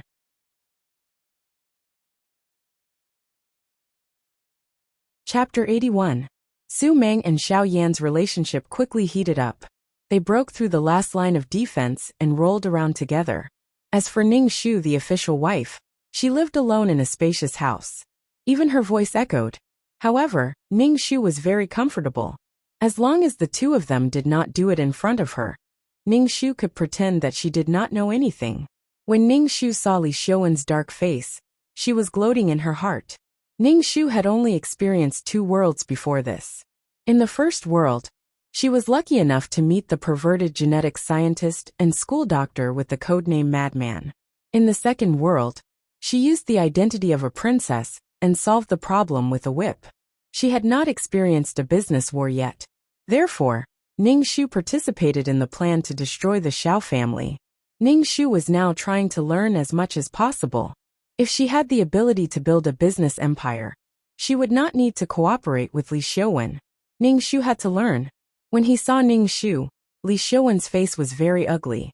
Seeing that Ning Shu acted as if nothing had happened, he could not help but say, "Your husband is cheating. Why don't you do anything?" Ning Shu was also speechless. The person you liked was sleeping with someone else. What was the use of being angry with me? Didn't I tell you to speed up? With the speed of their passion, it is normal for them to roll around together. If there is a first time, there will be a second time. There will be many times in the future. You will get used to it. Ning Shu comforted Li Xiaowen. In the beginning, Su Meng did not accept Xiao Yan. Although she gave birth to 2 children for him, Su Meng was still very reserved. Now that her relationship with Xiao Yan was progressing smoothly, they would definitely deepen their relationship. The living room, the sofa, the kitchen, could be the scene of passion. Ning Shu comforted Li Xiaowen, as if he was looking at a green-haired turtle. Li Xiaowen was not comforted by Ning Shu. Instead, his face became even uglier. He looked at Ning Shu in disbelief. "Your husband is with another woman. You still..." Li Xiaowen didn't know how to describe Ning Shu. He tapped his fingers on the table in frustration. "You love your Xiao Yan so much that you don't even care when he's with other women." Love my ass, she loves Xiao Yan? Even a fool could tell that she didn't love Xiao Yan. Did it mean that everything she did had to be related to love? Why didn't she say that she was interested in the Xiao family's money? Alright, The supporting male lead had already been provoked to the point of insanity. Ning Shu only said, "Let's act quickly. Otherwise, their relationship will only get better and better. You know." Ning Shu's Li Xiuwen raised his eyebrows, looking a little wretched. Li Xiuwen took a deep breath and pointed at the door. "Get lost." Ning Shu shook his head and walked away.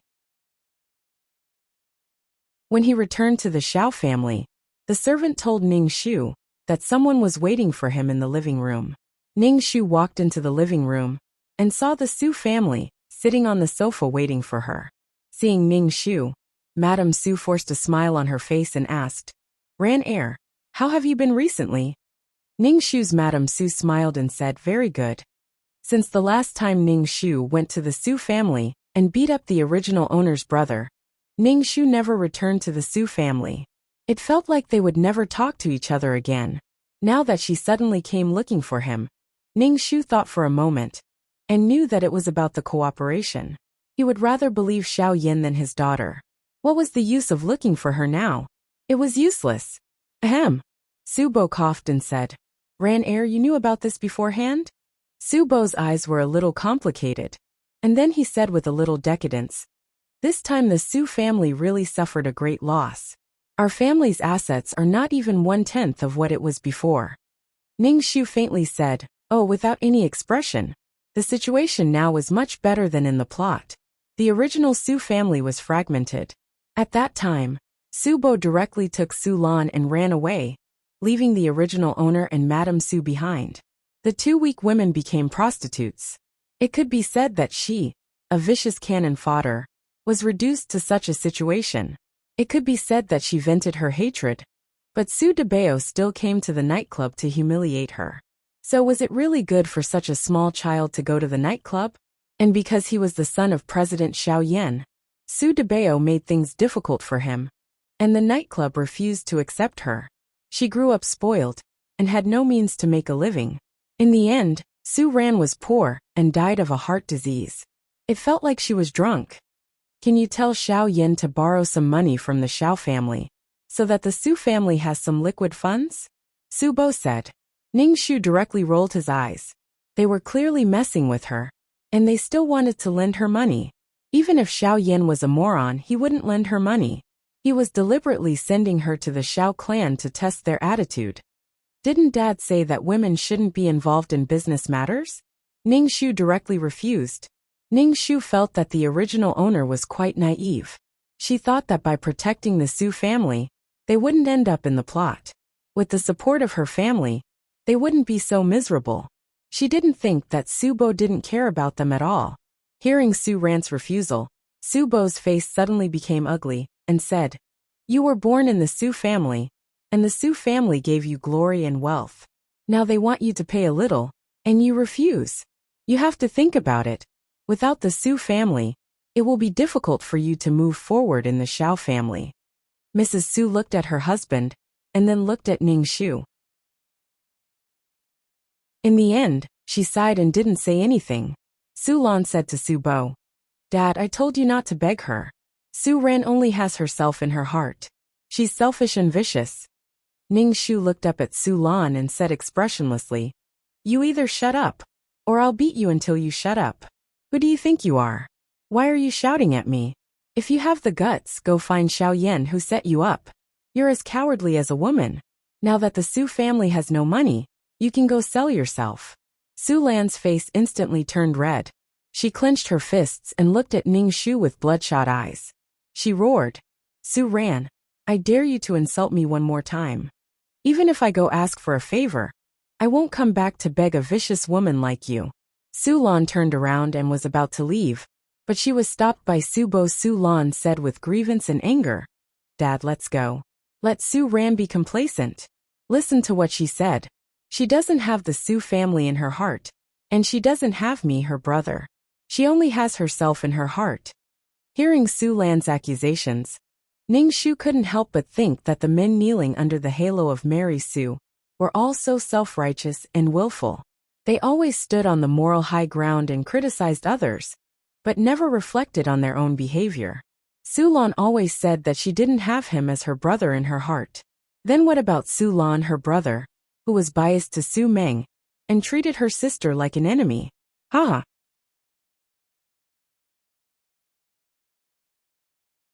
Chapter 82. There were so many evil things in this world that Ning Shu had the urge to destroy the world. Hearing Su Lan's righteous accusation, Ning Shu was speechless. What a twisted world. Ning Shu couldn't bear it anymore. People who had never eaten the food of mortals and had never come into contact with society were just so willful. Dad, I can't do anything about this. You should go back. Don't you still have some money? You can make a comeback. The current situation was much better than in the plot. If they were still not satisfied, it could only be said that people were really too greedy.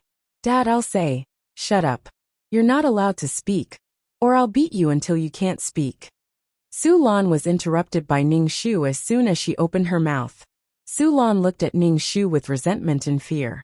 Ning Shu didn't pay attention to Su Lan's eyes. In Ning Shu's eyes, Su Lan wasn't a man at all. He didn't have the responsibility that a man should have. He was a person with the same virtue as Xiao Yan. Su Bo heard his daughter's rejection again, and his old face couldn't hold it anymore.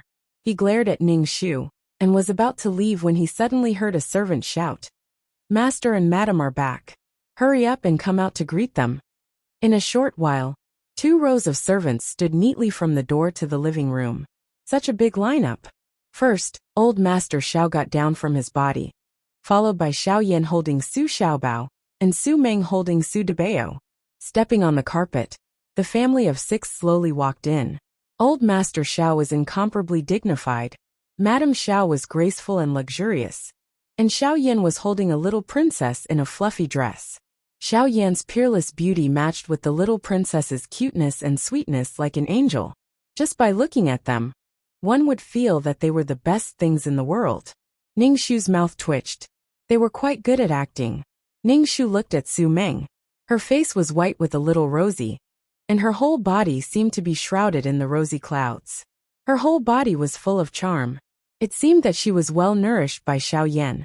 When Xiao Yan saw Ning Shu in the living room, his handsome face immediately showed disdain, disgust, and all kinds of negative emotions.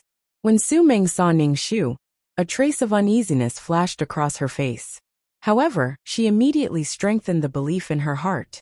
She and Xiao Yan truly loved each other, and Xiao Yan did not love Su Ran. "Hello, Mr. and Mrs. Xiao." Su Bo greeted old Master Xiao and Mrs. Xiao enthusiastically. Raising his eyelids, old man Xiao glanced at Su Bo and faintly said, "I'm sorry for the lack of hospitality. The child has just been discharged from the hospital, and he needs someone to take care of him." Su Bo's face stiffened. He forced a smile and said, "The child is more important." Su Lan looked at Su Meng and asked, "Cousin, are the 2 children okay?" Su Meng immediately revealed a charming smile, but with a trace of lingering fear she said, "It's all right. Come, quickly greet your uncle." Su Meng greeted the 2 children. Su Debao and Su Xiaobao called out crisply, "Uncle." A smile appeared on Su Lan's face, and he looked very excited. He repeatedly said, "Don't get sick again in the future. Don't make your mother anxious." Su Xiaobao secretly looked at Ning Shu and said in a childish and naive voice, "Uncle is different from her." Ning Shu looked at the side and was also drunk. He was really drunk. Looking at Su Lan's actions, Ning Shu felt that there was no one in the world more speechless than Su Lan. His own father was humble to others, but he couldn't see it. He was incomparably kind to the 2 children. This kind of person was lucky to be born in a rich family. If he was born in a lower class of society, he would have died countless times. Mrs. Su, who was standing beside Ning Shu, saw this scene and was so angry that she almost fainted. Her son was actually fawning over the little bitch and the little bitch's children. Ning Shu reached out and held Mrs. Su's hand. He could completely understand Mrs. Su's bad feeling. Ning Shu glanced at the 2 children.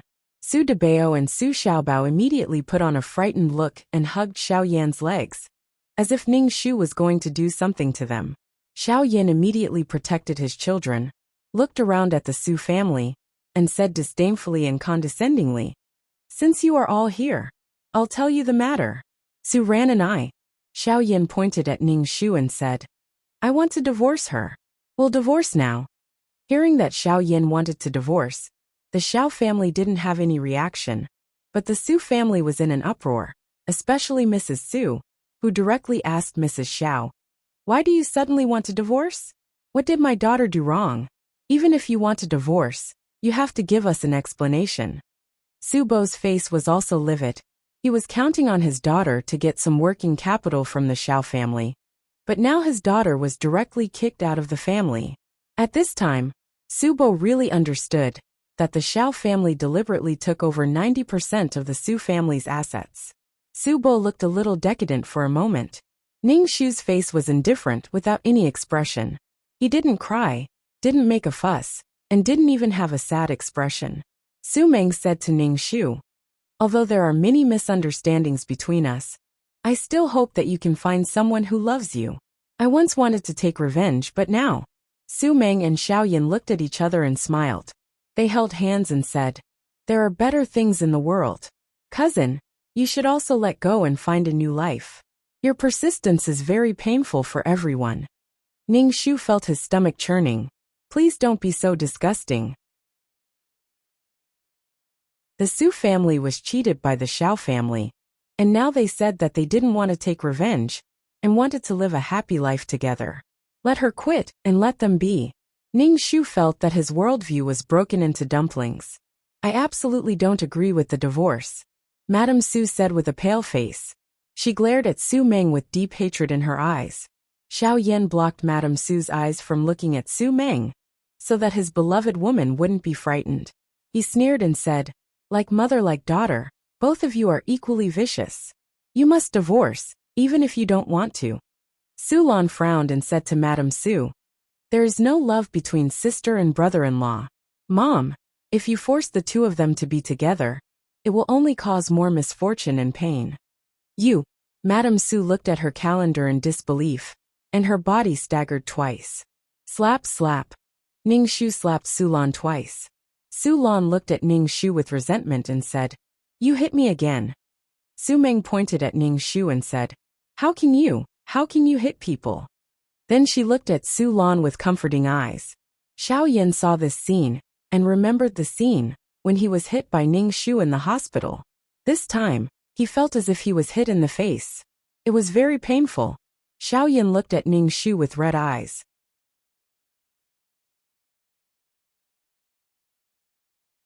Chapter 83. Ning Shu listened to these people talking about love your sister.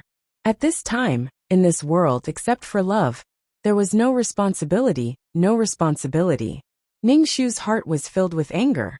When she came to this world, she had been enduring this group of idiots. She didn't want to argue with them, but in the end, she would directly kill them. It was too irritable. Ning Shu slapped Su Lan a few more times, and then directly kicked Su Lan away, and then walked in front of Xiao Yin with a cold face. Xiao Yin was much taller than Ning Shu. In Xiao Yan's eyes, she could definitely be regarded as petite, but Xiao Yin looked at Ning Shu, who was walking towards her step by step. Her face was extremely cold, and her eyes were filled with a dense and awe-inspiring murderous aura. This kind of Su Ran unexpectedly made Xiao Yan's heart tighten. He involuntarily took 2 steps back, and then realized that he couldn't show his fear in front of such a vicious woman. He straightened his chest and sneered. "You are so vicious to your own brother. Xiao family will never tolerate such a vicious woman like you." Ning Shu looked at Xiao Yan, and directly swept her leg towards Xiao Yan, making Xiao Yan fall to the ground. Although her fighting skills were at the level of trash according to the system's evaluation, this kind of sudden attack still had some effect. "You." Su Meng pointed at Ning Shu and opened her mouth wide. Ning Shu quickly gave Su Meng a slap in the face, and then backhanded another slap in the face. Su Meng's face was swollen, and she stared at Ning Shu with wide eyes. Xiao Yan, who was suddenly tripped and fell to the ground, was dizzy. Seeing this vicious woman actually hit Su Meng, he wanted to get up. Ning Shu stretched out her foot and fiercely stepped on Xiao Yan's chest, and it was the position of his heart. Suddenly, Xiao Yan's face became pale, and he took a deep breath. Wah! Wah, Grandma, I'm scared," the 2 children shouted at the top of their lungs. Obviously they were really scared. Even Su Debao looked at Ning Shu with a horrified face. Ning Shu said coldly, "Shut up." Ning Shu's voice was filled with murderous intent, which immediately shut the two children's mouths and kept burping. Su Debao looked at Ning Shu with gloomy eyes. His eyes were filled with resentment as he looked at Ning Shu. "How dare you? What are you doing?" Madame Xiao pointed at Ning Shu and screamed. The Su family members were all stunned by Ning Shu's valiance. Old Master Xiao looked at Ning Shu sternly and coldly. "You're out of control.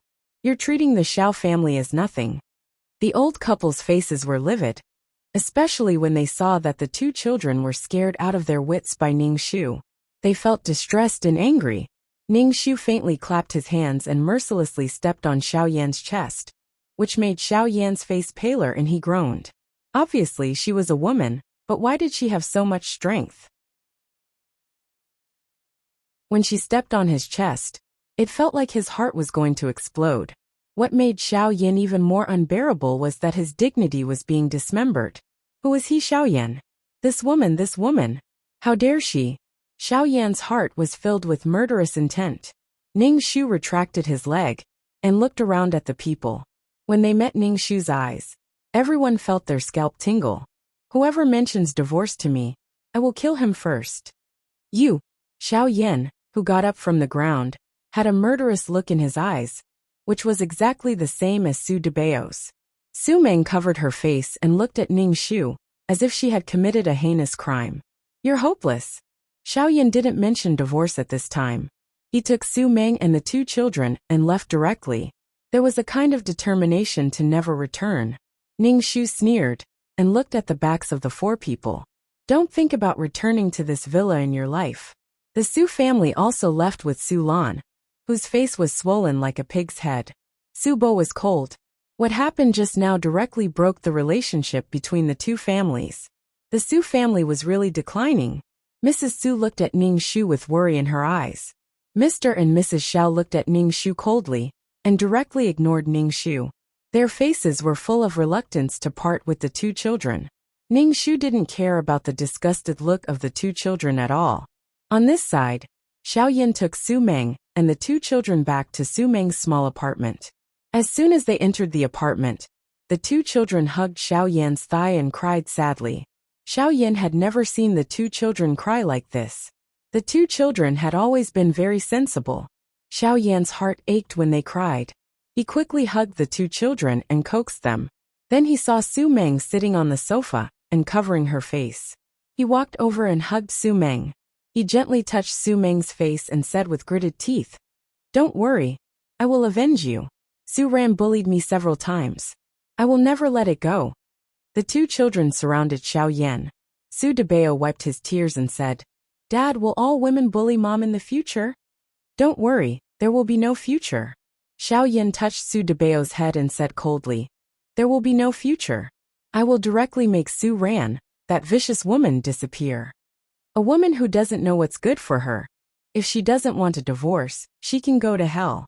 Su Debao's mouth curled up. Su Xiaobao smiled through tears. He hugged Xiao Yan's arm and kept shaking it. "Dad, you are so good." Su Meng's face was uneasy. She looked at him with her almond-like eyes and said, "This is not good. Mom, you are too kind. Such a vicious woman should be punished." Su Debao said like an old man. Yes, brother is right." Su Xiaobao nodded with an innocent and cute expression. Su Meng's face showed a smile. She pulled the wound on her face and immediately groaned in pain. This immediately made the other three nervous and took turns to comfort her. Su Meng felt very happy in her heart. Although there was still Su Ran in the middle, she firmly believed that her love with Xiao Yan would be complete and happy. Ning Shu didn't know about the chatter here. He got the news from Li Xiuwen that he was already taking action. It seemed that the other party had already taken the bait. This trap was not directly aimed at Xiao Yan, but at the people in Xiao Yan's company. Suddenly, Ning Shu felt a chill on his back and his heart jumped. This feeling was the same as when he was in the war in the last world. When he encountered danger, it was a kind of warning. Ning Shu narrowed his eyes. He guessed that he had angered Xiao Yan. Xiao Yan really wanted to turn him into his dead wife, and then live together with Su Meng, loving each other and having a happy sex life. With the warning in his heart, Ning Shu directly stayed in the Xiao family and didn't go out at all. Every day, he listened to Mrs. Xiao scolding him indirectly. How unpleasant her words were. They went into Ning Shu's left ear and out the right ear.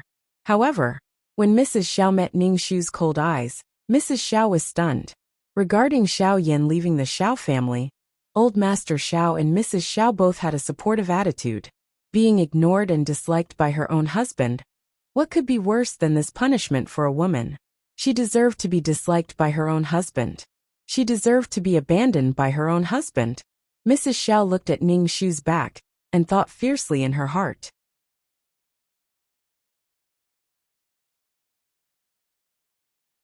Chapter 84. Ning Shu clearly felt that the atmosphere in the Xiao family was not right recently. No matter what she did, she always felt that someone was spying on her. And it was a malicious spying, which made the hair on Ning Shu's back stand up. She felt a sense of danger approaching. Ning Shu dared to guarantee with the head of this body that it was definitely that bastard Xiao Yan's masterpiece. Ning Shu tried to find the malicious gaze, but she couldn't find it. Ning Shu could only be very careful. But what made Ning Shu happy was that she was close to destroying the Xiao family. Facing Mrs. Zhao's cynicism every day, Ning Shu treated it as the last bark of a dead dog. Ning Shu's lack of response made Mrs. Xiao hate Ning Shu even more. Every day, she tortured Ning Shu in different ways. For example, she didn't let the servants wash clothes for Ning Shu, didn't let Ning Shu cook for her. In short, she degraded Ning Shu's status to be lower than a servant's. She mocked Ning Shu as a hen that couldn't lay eggs in front of her. Ning Shu was speechless. She had once broken an egg. Mrs. Xiao was deliberately rubbing on Ning Shu's wound. Every time she heard such words, this body would show a sense of hatred and sadness. That was to say, the person facing Mrs. Xiao now was Ning Shu. If it was the original owner, she would have been driven crazy by Mrs. Xiao. It seemed that the current Mrs. Xiao hated her even more than in the plot. She guessed that what she did was worse than the original owner. And Old Man Xiao didn't see all of this, which was obviously a tacit agreement. Ning Shu didn't care about the attitude of the two elders of the Xiao family. She only cared about the people in this house, who were full of malice towards her. Xiao Yan hadn't come back for almost half a month. This made the Xiao family look at Ning Shu with even more disdain. Ning Shu. That night, Ning Shu slept until the middle of the night. His heart was beating violently, and it was beating irregularly. His body was sweating profusely. When Ning Shu opened his eyes, he saw something shining above him. Under the moonlight, it reflected a cold light. Ning Shu's body was faster than his brain. He immediately rolled away. Then, he heard the dull sound of a knife hitting the bed. Damn, someone directly used a knife to cut her. Such a simple and crude method made Ning Shu really stunned for a moment. Ning Shu had thought of countless ways this person could deal with her, but she did not expect the other party to be so direct. The person in the dark failed and turned around to run. Ning Shu didn't even think about it. He quickly kicked the person and heard the sound of a body falling to the ground. Ning Shu quickly turned on the light and looked at the person on the ground. He saw that it was a woman with a big knife in her hand. It was the kind of knife used to chop bones. It was very big.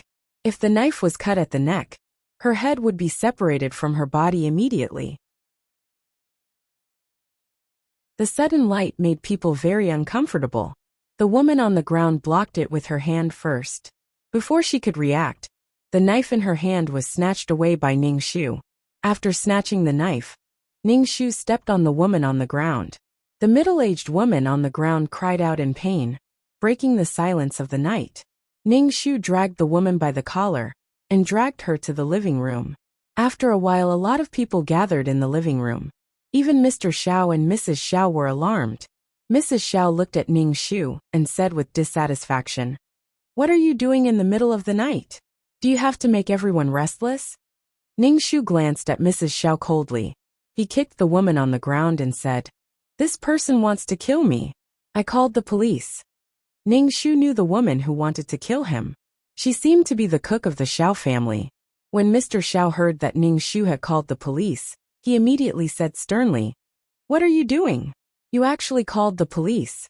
You called the police for such a small matter. Don't you feel ashamed? You're fine. You're making a mountain out of a molehill. Ning Shu was speechless. Look at these words. If she hadn't dodged quickly, she would have been dead today. These people were just standing there and talking. Ning Shu found that this world was really twisted. There seemed to be no awareness of the law. The male lead seemed to be omnipotent and could solve anything. There was no such thing as the police. It seemed that the male lead didn't have anything to do with killing people. Instead, they felt that the male lead was very cool. Not long after, the police came whistling. Soon the police came in. The leader asked, "Who called the police?" Ning Shu didn't say anything. Mr. Xiao looked at the room full of police and said with dissatisfaction, "Disturbing people in the middle of the night. That dignity, that arrogance, as if he was very amazing." Ning Shu really felt drunk. No matter how powerful the Xiao family was, in the end, they were still businessmen. In front of the national organization, this attitude of, "I'm the boss," really made Ning Shu drunk. He finally knew where Xiao Yan's personality came from. It was from the same bloodline. The leader was choked by Mr. Zhao's attitude. After all, he was a member of the national organization. It was impossible for him to be so humble to others. In addition, in the middle of the night he was still in bed. The leader's face was very ugly. Ning Shu said, "I called the police. The person on the ground tried to kill me. This is the tool." Ning Shu said as he handed the knife to the leader. Ning Shu's face showed fear and hesitation. He said to the leader, "I don't know why she wants to kill me." The leader didn't care that the murderer was half dead. The victim was alive and kicking. He directly said to the team members, "Arrest her." The two police officers dragged the woman on the ground away. This attitude made Mr. Xiao very dissatisfied. He snorted and looked very dissatisfied. "Which police team are you from? How can you do things without any rules?" In Mr. Zhao's view, this cook was a member of the Xiao family. The other party's attitude was simply not putting the Xiao family in his eyes. The leader ignored Mr. Xiao. Ning Shu said, "You go with them and make a statement." Ning Shu was very cooperative. He went to the police station to make a statement. Before he left, he hinted to the police that a cook wouldn't be so bold. There must be something hidden. Ning Shu only came out of the police station when the sun rose after dealing with all the miscellaneous matters. He looked back at the police station. The fish couldn't get out of the abyss. The country's weapons couldn't be shown to others. Some of the country's powerful abilities wouldn't be shown to the world. In front of the country, the Xiao family was nothing. Ning Shu returned to the Xiao family. What he received was Mr. Zhao's extremely disgusted look. Mr. Zhao's attitude was as if he was controlling other people's fate. He didn't know why the Xiao family felt superior for no reason. He didn't know where this sense of superiority came from. Was it because Xiao Yan was the protagonist of this world? As soon as Ning Shu stepped into the Xiao family, Xiao Yan came back with the two babies. Xiao Yan had a smile on his face, and his whole body was relaxed. Even the two children had a sweet smile on their faces.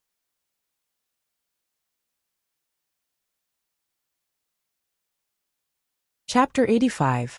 When Xiao Yan and the two children walked into the Xiao family and saw Ning Shu, their faces froze at the same time, showing an incredible expression. Xiao Yan was an adult, so he immediately put away his disappointed look, but the two children pursed their lips and were about to cry, especially Su Xiaobao, who burst into tears. Su Xiaobao cried angrily and wiped his tears, looking at Ning Shu with annoyance and disappointment. Ning Shu raised his eyebrows. Why? Were they disappointed to see that she was not dead, and was still here? Seeing the two precious eggs, Old Master Xiao and Madame Xiao immediately had smiles on their faces. They repeatedly said that they wanted to die. They missed them so much that their hearts ached. As soon as the two children came, the heavy atmosphere in the Xiao family was immediately dispelled. Su Xiaobao acted coquettishly and cutely, while looking at Ning Shu with hatred. When Ning Shu's eyes met Xiao Yan's, Xiao Yan suddenly felt as if a bucket of ice water had been poured on him. And then he was frozen. That feeling of being seen through, as if Qin Haodong knew everything in his mind. Xiao Yan's heart was filled with anger and guilt. "You vicious woman! What have you done this time?" Xiao Yan roared at Ning Shu first. Ning Shu looked at him coldly, and took a step forward. Xiao Yin unconsciously took a step back. Then he realized that he was afraid of this vicious and hypocritical woman, so he immediately shouted angrily, "You!" At this time, a man in a police uniform came in. It was the captain of the police team last night. When the captain came in, no one in the Xiao family greeted him. Captain Ning Shu asked, "Captain, did the woman confess?" The captain looked at Ning Shu and said, "Yes, she said that she wanted to kill you because she hated you." Damn, what did she have against a female chef? Ning Shu glanced at Xiao Yan. Xiao Yan was sitting on the sofa with a complacent look on his face. He looked at the police with contempt. Captain Ning Shu said, "According to her confession, it was because you always insulted her, said that her food was not delicious, and always picked on her. You even beat and scolded her, which made her hate you." Ning Shu was speechless. Xiao Yan sneered. "Su Ran, you're so vicious that you're torturing the servants." Ning Shu turned his head and looked at Xiao Yan. His heart was filled with murderous intent. He wanted to kill her and accuse her of being evil. He wondered what benefits Xiao Yan had given that chef.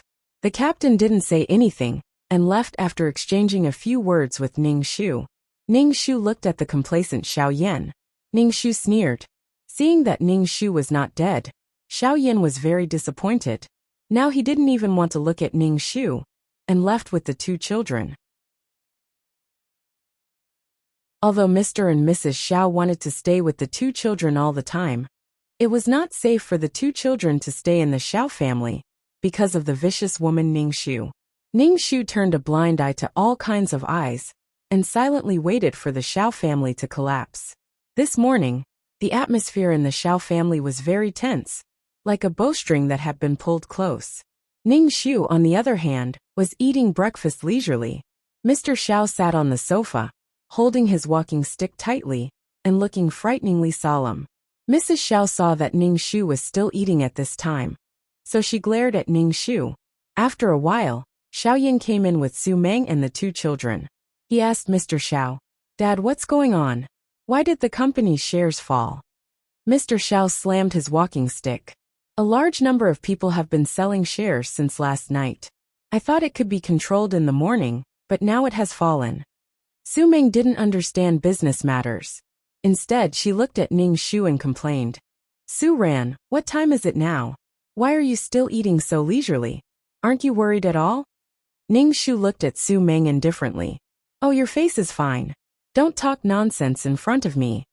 Su Meng was so scared that she covered her face with her hands. She stared at Ning Shu with her watery eyes full of accusation. Seeing that his mother was being bullied, Su Debao opened his arms in front of Su Meng and shouted, "Don't bully my mother, you vicious woman." Damn, what did she do? Why was she so vicious? She hadn't even started to be vicious. Su Meng squatted down and hugged Su Debao. "Mom is fine. With you protecting Mom, no one in the world can hurt Mom." "Yes, I will always protect Mom." Su Debao's face was firm. His face was shining with a holy light. He pointed at Ning Shu. "Don't even think about hurting my mother." Ning Shu was speechless. He seemed to have done something to Su Meng. The Xiao family's company collapsed. The stock market fell. Many shareholders directly blocked the company's door and made a scene. Some even threw feces into the company. The former overlord fell. Ning Shu was not surprised. Not only did Li Xiuwen want to deal with the Xiao family, but other opponents of the Xiao family also wanted to tear a piece of the Xiao family's flesh. It could be said that the result of many parties directly pulled down the Xiao family. Sure enough, this was a battlefield without spilling blood. Everything changed in an instant. The Xiao family was completely defeated. It was so fast that the Xiao family didn't even realize what was going on. They went bankrupt just like that. Mr. Xiao seemed to have aged 10 years. In the end, he had no choice but to announce the bankruptcy of the Xiao family. Since the Xiao family went bankrupt, this house belonged to the bank. The Xiao family could no longer live here. This made Mr. Xiao almost vomit blood. He actually had such an ending after dominating for a lifetime. The development of the matter was dazzling and unpredictable. Ning Shu truly felt that the supporting male lead was not bad compared to the male lead. He was even better than the male lead. He made the Xiao family go bankrupt so easily. Such an amazing person liked the female lead, and desperately wanted to be the male lead. Just when the Xiao family was in a precarious situation, the captain directly led a group of policemen and detained Xiao Yan. Xiao Yan struggled violently and shouted, "Why are you arresting me? How can you arrest people for no reason? Is there any rule?" Old Man Xiao said coldly. Although the Xiao family was in decline now, Old Man Xiao was still unyielding. When facing the captain, he still had a high and mighty appearance. The captain expressionlessly took out a piece of paper and said, "This is the arrest warrant.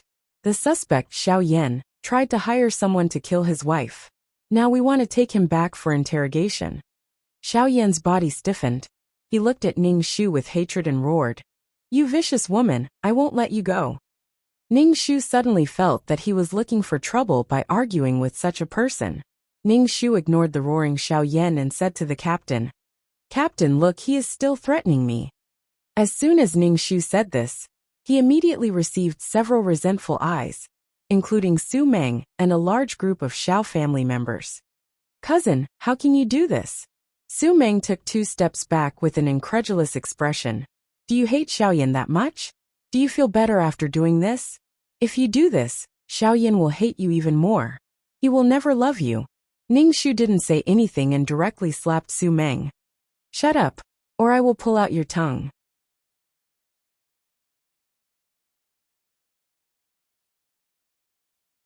Chapter 86. In the end, Xiao Yan was still taken away. Putting aside the fact that Su Meng and Xiao Yan were separated by life and death, it was just like how Bai Suzhen was going to be locked up in Leifeng Pagoda. Su Meng chased after the police car for a long time, and finally collapsed on the road. Su Debao and Su Xiaobao hugged each other and cried. Su Debao looked at Ning Shu, with eyes full of gloomy hatred. Although Xiao Yan was taken away, for some reason, the 2 elders of the Xiao family seemed to be very sure that Xiao Yan was fine. This made Ning Shu feel that Old Man Xiao had some tricks up his sleeves. However, Old Man Xiao actually told Ning Shu to get Xiao Yan back, saying that it was just a misunderstanding. Hearing Old Man Xiao's words and attitude, Ning Shu was shocked. Treating the government agency as the servants of the Xiao family, they would let Xiao Yan go just because she said a word? Ning Shu didn't pay attention to Old Man Xiao at all, and did what she should do. Old Man Xiao was so angry that he hit the floor tiles with his crutch. Ning Shu felt that this guy was simply a wooden club. The bank was about to take away the house. Shouldn't he be worried about where to live in the future? Sure enough, not long after Xiao Yan was arrested, the bank came to seal up the whole house. Everything was pasted with a note, indicating that this thing no longer belonged to the Xiao family. Even Mrs. Zhao's jewelry was taken away. Su Meng's small apartment that Xiao Yan gave her was taken away. Su Meng took the 2 children to the house arranged by Li Xiuwen. Li Xiuwen was considerate and sent a servant to take care of them. Su Meng didn't mention all kinds of thanks, but Old Man Xiao wasn't so lucky, and was directly driven out. Old Man Xiao and Mrs. Zhao's faces were ugly. The old couple who had enjoyed half of their lives suddenly didn't know where to go. Ning Shu took her suitcase, and was about to leave. Mrs. Xiao saw that Ning Shu was about to leave and quickly grabbed Ning Shu and asked anxiously, "Where are you going? You took the Xiao family's money, and are ready to run away." Ning Shu. When did she take the Xiao family's money? If the loot that Li Xiuwen gave her was indeed the Xiao family's money. Of course, Mrs. Xiao didn't know that her daughter-in-law had colluded with others to destroy the Xiao family. However, she and Old Master Xiao didn't know where to go now, so naturally, they had to rely on Ning Shu. The 2 of them didn't care about Ning Shu's expression. They just followed Ning Shu. Ning Shu sneered. He ignored the 2 of them, and went to a small district. Ning Shu bought a house in this district in case of a situation like today. Mrs. Xiao walked into the room with a look of disdain on her face. Why is the room so small? All the rooms added together were not even as big as the villa's kitchen. Mr. Xiao also showed dissatisfaction on his face. Ning Shu said, "You let us live in such a house." Ning Shu said indifferently, "If you don't want to live here, you can leave." This house was not small. It was more than 100 square meters. Mrs. Xiao and Old Master Xiao couldn't find a place to live at the moment, so they could only stay here. When it was time to eat, the two of them sat at the dining table and looked at Ning Shu. Ning Shu sneered directly. If you want to eat, do it yourself. There are no servants here to serve you. He took his suitcase and left. Mrs. Xiao was so angry that her body was trembling. She cursed loudly in the house. In the end, Old Master Xiao was so hungry that he asked Mrs. Xiao to prepare food. Mrs. Xiao was someone who was served by others. She didn't do any household chores. Now that she suddenly had to cook, the taste was imaginable. After Old Master Xiao ate it, he had diarrhea for the whole day. Ning Shu went to see Li Xiuwen. Li Xiuwen's face showed a complacent smile. There was nothing happier than having a beauty in his arms. Li Xiuwen wanted to kill Xiao Yin in prison directly, but Ning Shu didn't agree. It was too easy for Xiao Yin to die like this. He said to Li Xiuwen, "Are you stupid? If Xiao Yin really died in prison, Su Meng would miss him for the rest of her life." Now that the two of them were loving each other passionately, if they suddenly separated, wouldn't it be the most beautiful moment in their memory? Li Xiuwen's face showed a look of understanding.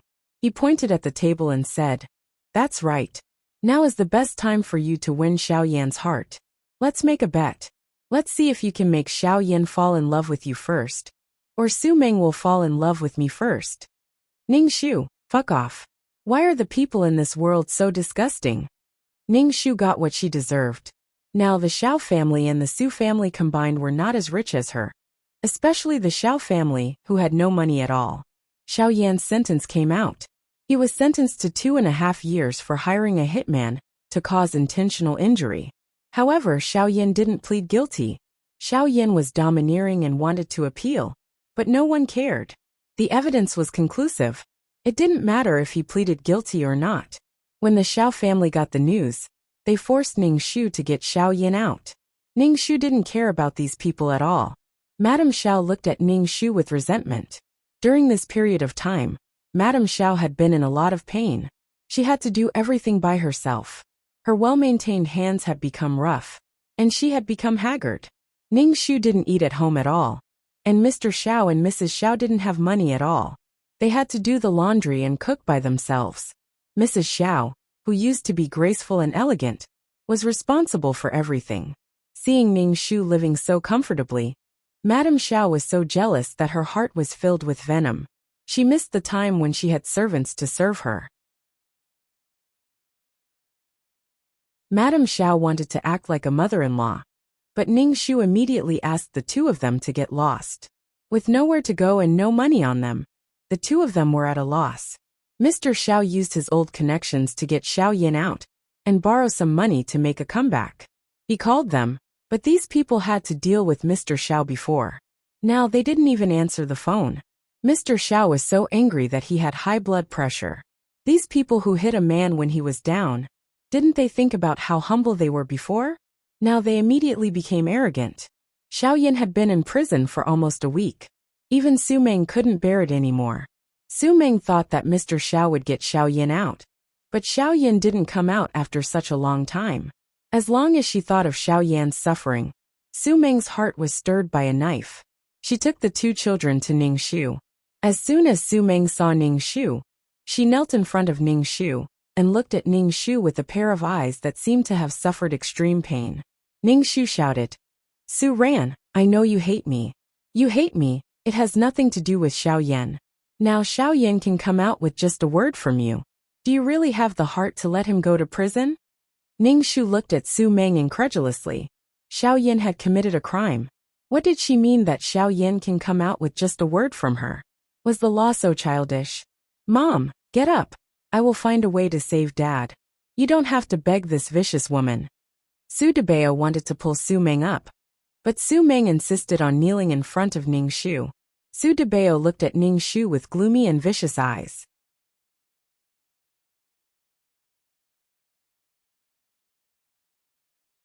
Chapter 87. Ning Shu looked at Su Meng, who was kneeling in front of him. Her face was full of grief and helplessness. She seemed to be in extreme pain, and her eyes were full of struggle. "Su Ran, I know you hate me, but this has nothing to do with Xiao Yan. Please save Xiao Yan." If you are willing to save him, I will never appear in front of Xiao Yan again. Su Meng's face was full of sacrifice for love. She gave up everything she loved, and would rather suffer and endure the pain. Ning Shu was speechless. He was speechless. He was really speechless. Su Meng burst into tears and said, "As long as you promise to let Xiao Yan go, I promise to break up with Xiao Yan." Plop, Mr. Xiao also knelt in front of Ning Shu. The muscles on his face trembled, as if he had been greatly insulted. He said, "Please find Xiao Yan.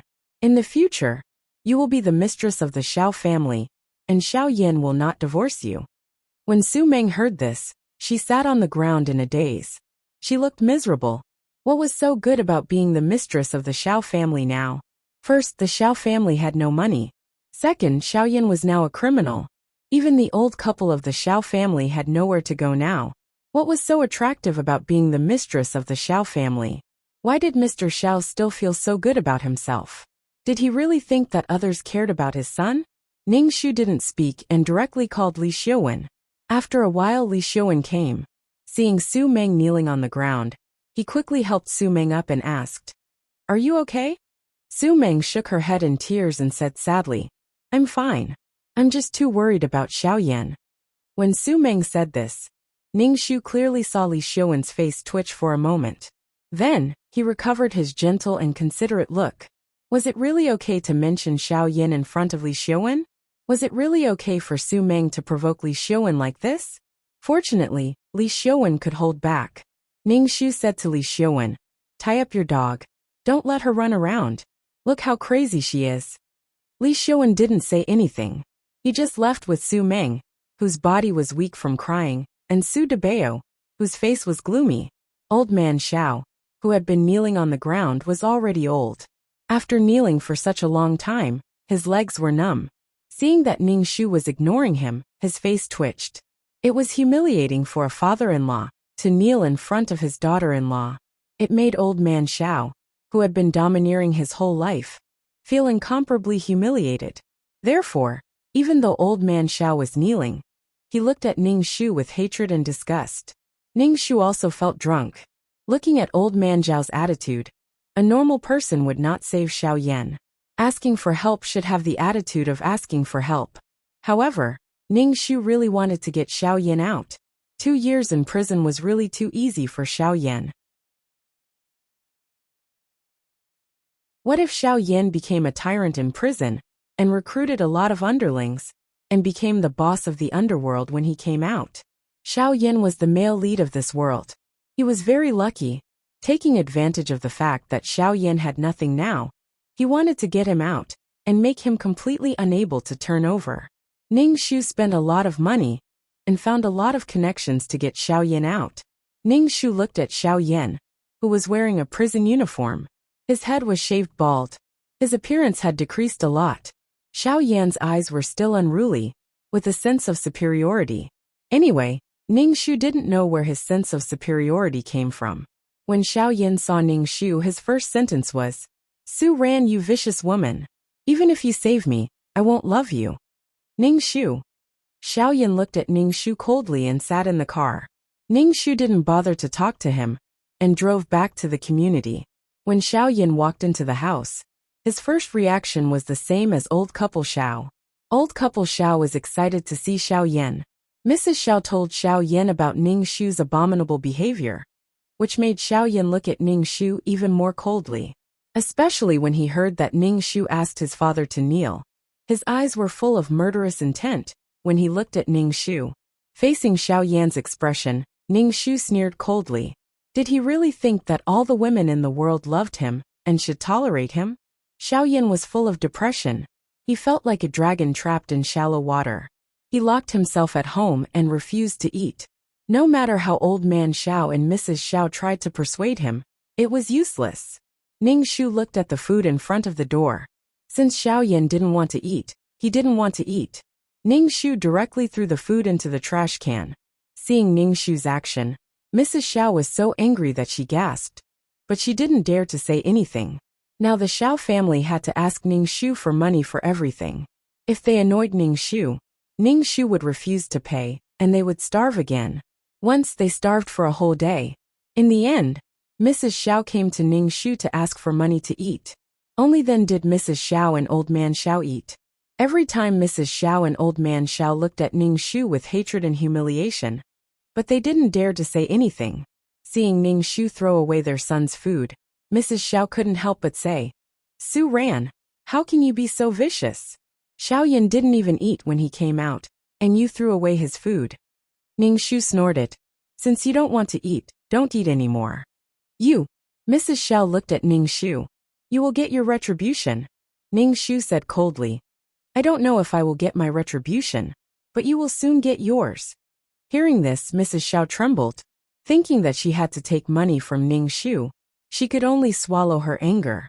In the end, Xiaoyan came out to eat because he was hungry. Ning Shu personally handed the food to Xiaoyan. Xiaoyan looked at Ning Shu condescendingly and sneered, "Su Ran, no matter how you please me, I won't change my mind about you." Xiaoyan took the bowl from Ning Shu's hand and ate. Because he ate too quickly, he choked. With a big bald head, he looked really wretched. Ning Shu watched from the side and smiled coldly. "I hope you'll be fine after eating this meal." Knowing that Xiaoyan had come out, Su Meng brought the two children over. When she saw Xiaoyan, Su Meng's lips trembled, and then she threw herself into Xiaoyan's arms. She reached out to touch Xiaoyan's bald head and said with a trembling voice, "You've suffered." Ning Shu almost laughed his pants off. This scene was funny no matter how he looked at it. Li Xiuwen stood not far away and looked at the two people hugging each other. His expression was very complicated. Ning Shu could not describe it. The two children hugged Xiaoyan and cried. Xiaoyan comforted one and the other. Xiaoyan said to Su Meng affectionately, "I will pull myself together and give you and the children something to rely on." Su Meng covered her mouth and shook her head. Xiaoyan was very anxious. "I won't let you and the children suffer." Su Meng was still crying. She looked at Ning Shu with a painful expression. Xiaoyan noticed Su Meng's gaze and turned to Ning Shu. "You evil woman, what did you do to Su Meng?"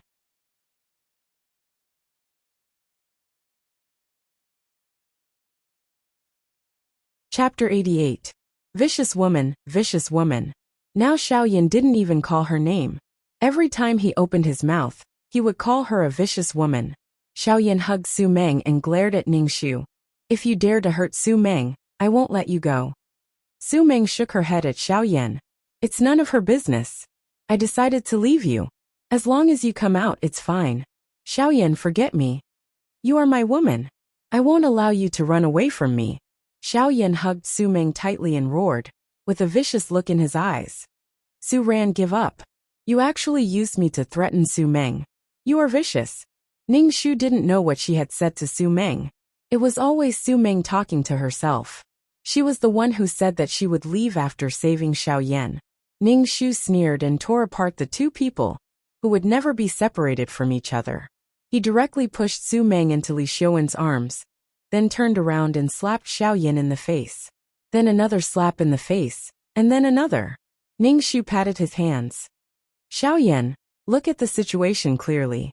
If you keep calling me a vicious woman, I will let you die miserably, very miserably."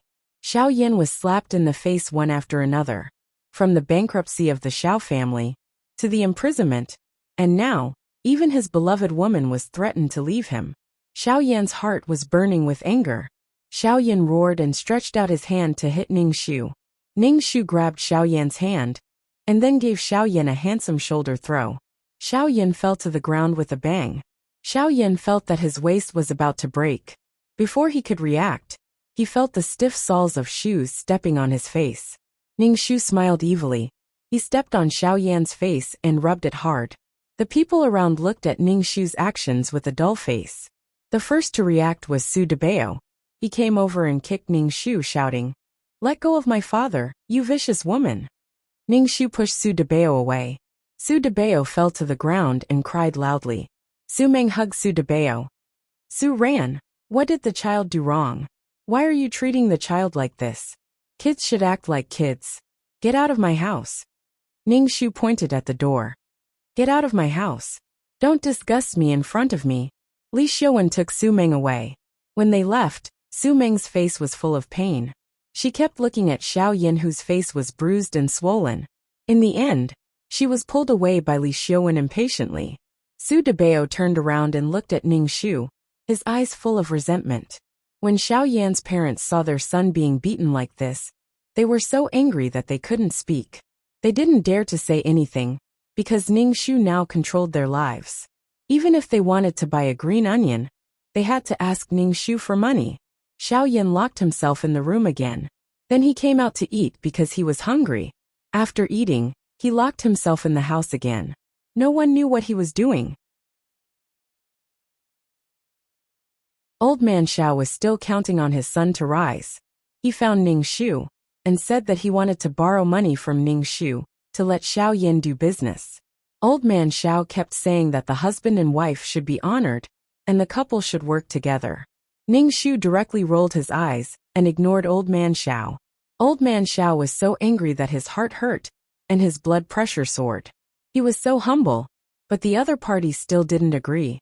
Not to mention the situation of Xiao family. Su Meng was very sad. She was in pain as if the sky was falling down. Li Xiaowen first comforted her. In the end, Li Xiaowen couldn't stand it anymore and finally slept with Su Meng. Su Meng felt that the world was about to collapse. This gentleman actually treated her like this when she was the saddest. Su Meng looked like she had nothing to live for. Li Xiaowen liked Su Meng in his heart. He was gentle and considerate to Su Meng. But Su Meng still refused to forgive Li Xiaowen. Li Xiaowen was a little annoyed by Su Meng. Sometimes, he didn't care about Su Meng's feelings and directly pushed Su Meng. After that, Su Meng felt sorry for Xiao Yan and resented Li Xiaowen in her heart. Then Li Xiaowen and Su Meng started a sadistic love story. They slept and cried and slept and woke up again. There was also Su Debao, who had a high IQ. He directly used his hacking skills to invade the bank system and gave a sum of money to Xiao Yan. He wanted Xiao Yan to make a comeback and was determined to let his mother and father be together. Ning Shu saw that Xiao Yan, who had been dispirited, suddenly became radiant. He intuitively felt that there was a problem. Then he beat Xiao Yan very violently and took a bank card from him. After knowing that the money was actually given to Xiao Yan by Su Debao, Ning Shu sighed. He was moved by Su Debao's filial piety and then called the police. People like Su Debao, who didn't have a sense of right and wrong, didn't have a country in his heart, and had a high IQ, could definitely become a terrorist. It would be better if the country could control and use him. Otherwise, people like Su Debao would be very dangerous. Probably because Su Debao got too much money, the police immediately began to act. No matter how bad Su Debao was, he was only a 6-year-old child. He was caught by a fully armed police. Ning Shu knew that Su Debao used a loophole in the bank system to give Xiao Yan hundreds of millions. Hundreds of millions. Su Debao, who was caught, was directly sent to the juvenile detention center. When Su Meng heard the news, she almost fainted from crying. First she ran to beg Xiao Yan, but when she saw Xiao Yan, she was so shocked that she forgot to cry. Finally, when she heard the person in front of her affectionately calling her name, Su Meng's face collapsed. Because the current Xiao Yan was fat, very fat, and his whole body was swollen, like an inflated balloon. His face was no longer as handsome as before. With every step he took, the floor trembled. Looking at Xiao Yan, who was like a moving mountain of meat, walking in front of her, Su Meng's face was pale and in disbelief. With a pig-like face and affectionate eyes. If it was the previous handsome face, Su Meng was afraid that her face would blush and her heart would beat faster. But now, there was a nauseating feeling, which made Su Meng's face even paler, and her body was on the verge of collapse. Su Meng didn't even say a word and turned away, not mentioning the matter of asking Xiao Yan to save her son. Seeing Su Meng avoiding him, the fat on Xiao Yan's face twitched twice, and his greasy face looked a little ferocious. Xiao Yan turned his head and shouted at Ning Shu, who had been leaning against the door and watching the bustling scene. "You vicious woman, what did you do to me?" Hee. Ning Shu spread her hands and looked at the fat Xiao Yan. This was indeed done by her. In Xiao Yan's 3 meals a day, Ning Shu put a lot of hormones in it, and then Xiao Yan quickly swelled up. What would true love between him and Su Meng be like, if he didn't have a wealthy family, or a handsome and seductive appearance? Su Meng's performance just now, hee.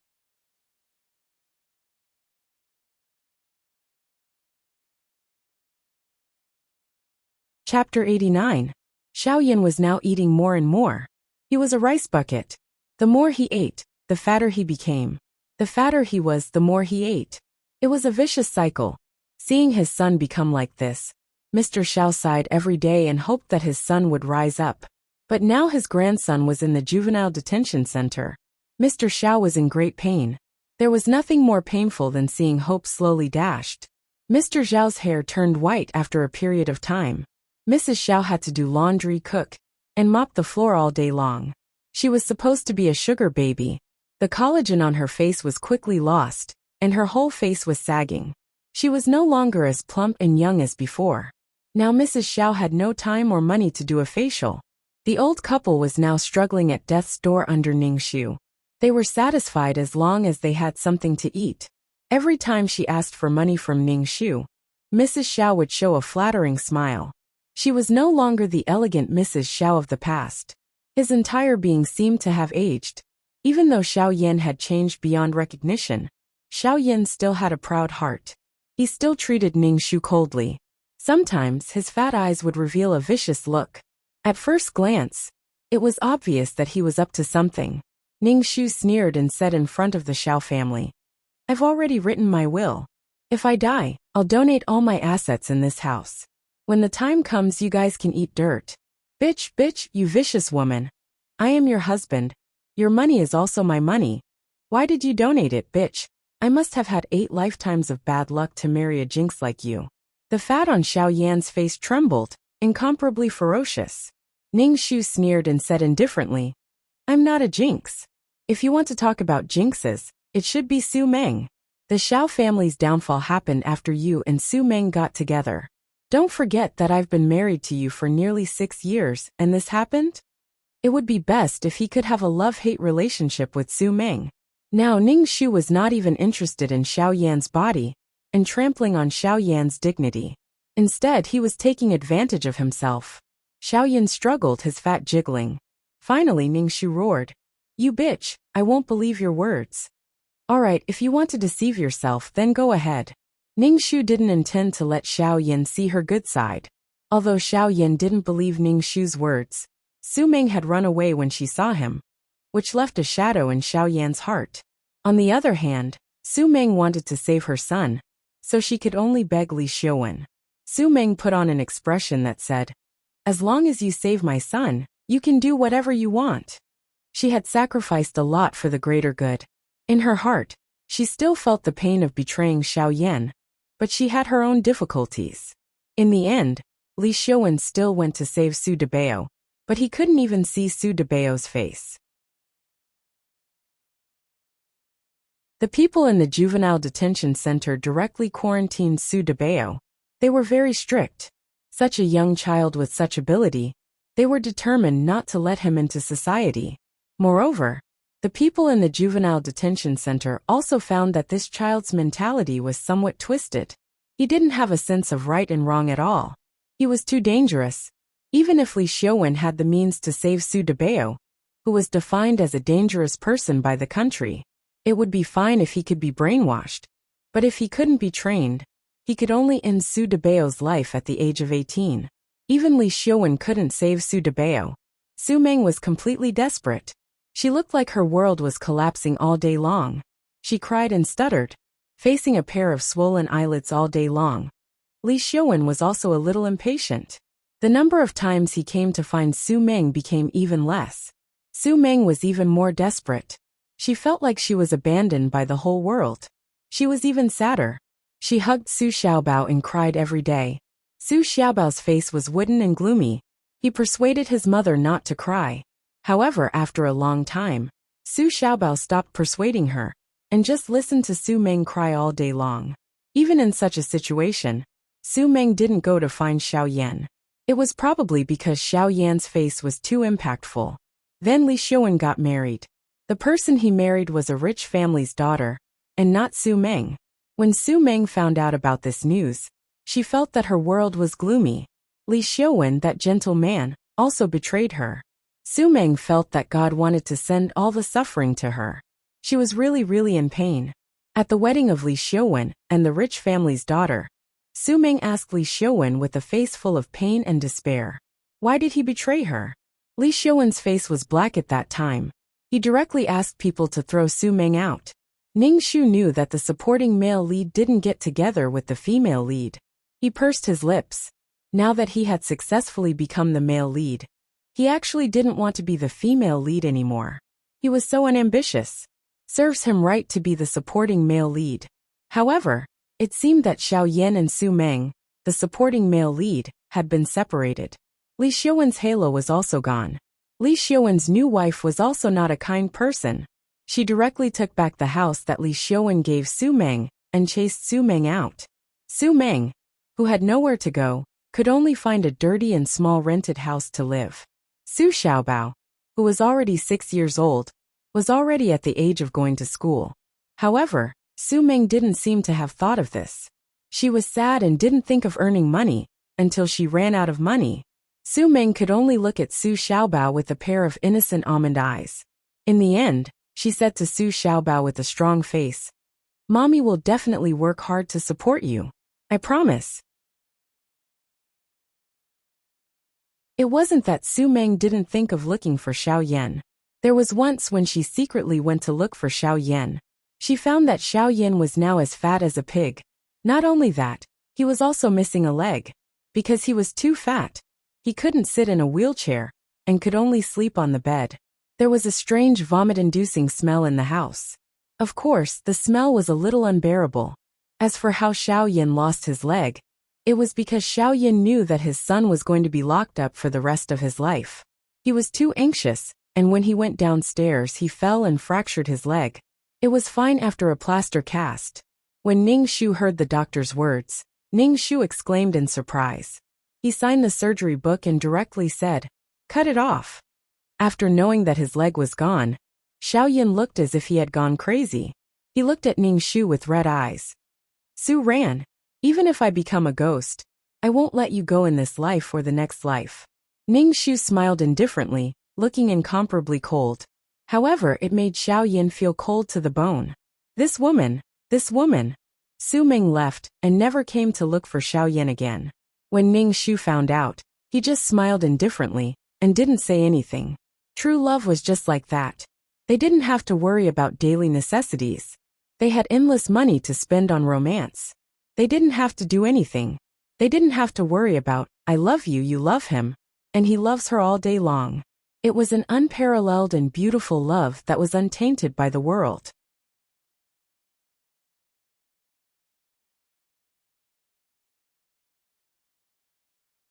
Chapter 90. Su Xiaobao sat in front of the door of the dilapidated and dirty rented apartment. His face was a little dirty, and he no longer looked as innocent and cute as before. He heard moaning and panting sounds coming from the door. Not long after, a fat man came out. When he saw Su Xiaobao, his eyes were filled with lust. Su Xiaobao walked into the room. There was a strange smell in the room. Su Meng was lying on the bed with a blush on her face. Seeing Su Xiaobao come in, Su Meng passed the money to him, saying that it was for today's meal. Su Xiaobao took the money with a blank face. Ning Shu knew that Su Meng had walked down the path of Su Ran in the original plot, selling her body to live. He was a little stunned, but it was normal. Su Meng and Su Ran were both daughters of rich families, and they didn't have any life skills. Su Meng was lucky to be the female lead, and she would have a powerful man to protect her, so she wouldn't have to live a miserable life. Su Meng's character was innocent and delicate, and she didn't eat the food of mortals. Now, in order to survive, she had to make sacrifices. Ning Shu didn't even make a move, and she was already like this. She was quite good at acting. Mrs. Su brought Su Lan to Ning Shu to apologize. Ning Shu looked at Su Lan, who was looking up, and couldn't be bothered with him. Su Lan didn't look like a noble and elegant prince anymore, and he was full of gloominess. The changes in the family had brought some changes to him. Ning Shu laughed and secretly gave Mrs. Su a lot of money. The Su family couldn't even be considered a well-off family now. Mrs. Su looked at Ning Shu in shock. Ning Shu directly told Mrs. Su to not let Su Bo and Su Lan know about this money. In the original plot, Su Bo ran away with Su Lan, leaving Mrs. Su, and Su ran alone. This money was for Mrs. Su, and Ning Shu believed that Su Bo still had money in his hands. Ning Shu had a feeling that this world's mission was about to be completed. Hurry up and leave, leave, leave. Ding, mission completed. Do you want to leave the mission world? After an ear-piercing sound, Ning Shu heard the cold mechanical voice of the system. Ning Shu never felt that the system's voice was so beautiful and warm. Leave, hurry up, Ning Shu said anxiously. Then, Ning Shu felt like the world was spinning, and he almost vomited. When he opened his eyes, he was already in the system space. Ning Shu let out a long breath, and then let out a long sigh, as if he wanted to let out all the depression in his heart. He had never felt so tired. Do you want to check your points? Yes. A screen appeared in front of Ning Shu, and on it was her information. Number: 23333. Name: Ning. Age: 27. Age: 27. EXP: 8,600, 8,600/10,000. Soul value: 60. Health value: 50. Intelligence: 80. Charm: 1 luck, 25. 3 spirit, 121. 20 combat power, 10 potential, 24. 2 merit, 2 skills, 5 rings. Spear technique, trash fighting technique, trash peerless martial arts beginners, trash honorary title. Goddess of War. When Ning Shu saw that she only had 1,500 points this time, she felt terrible. She had thought that she would be able to get rid of the title of cannon fodder trainee and become an official player, losing the title of 2,333. However, the amount of points in this world was pitifully low. After calming down, Ning Shu thought for a while and understood why his points were so low. It was because the original Su Ran's request was to protect the Su family. But when the Su family was in trouble, she chose to stand aside and watch. So, from a certain point of view, there was a mission that was not completed. Forget it, the points were low. There are 5 points to distribute. Please distribute them yourself, the system said. Ning Shu thought for a while and decided to add the points to his luck. Character was very important, and then add it to his soul. The stronger the soul, the better. Ning Shu finished adding the points, and the screen changed. Number: 23333. Name: Ning Shu. Age: 27. Experience: 8,600, 8,600/10,000. Soul value: 601. Health value: 501. Intelligence: 80. Charm: 1 luck, 283. Spirit: 120. Strength: 10 talent, 26. Merit: 2 skills, 5 rings. Spear technique, trash fighting technique, trash peerless martial arts beginners, trash honorary title. Goddess of War. Host: why don't you add a point to your charm?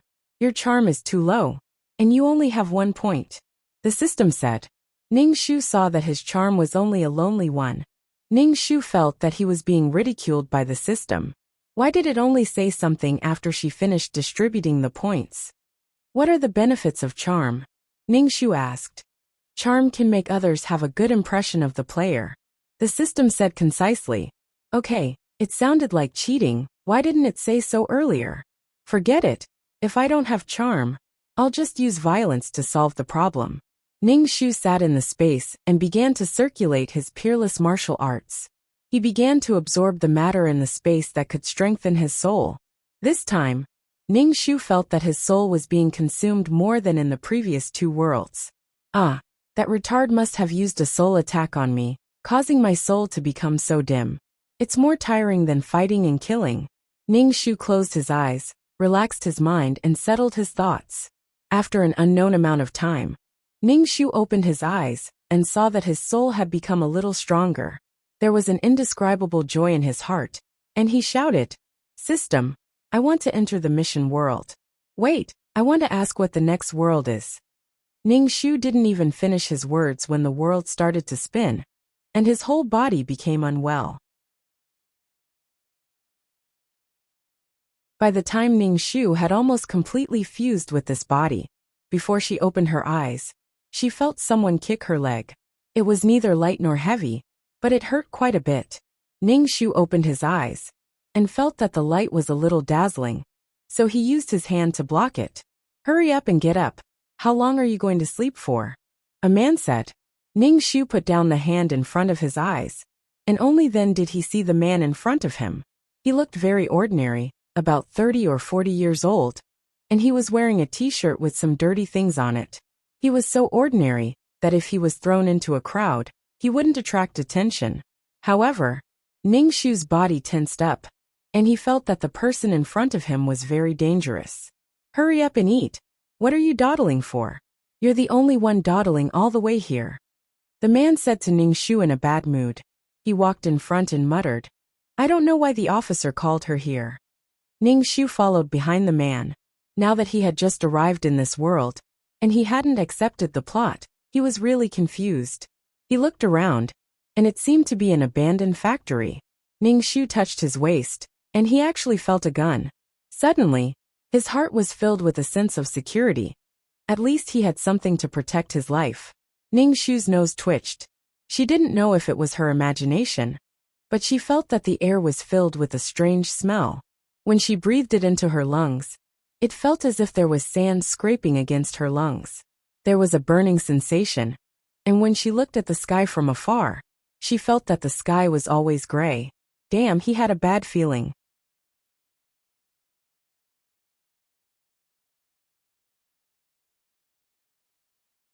Chapter 91. Ning Shu followed the man in front of her into the room. There were 4 other people in the room. Seeing Ning Shu enter the room, they just glanced at her and continued eating. Ning Shu vaguely sensed that these people were very disdainful of her. Eat something, you're still a child.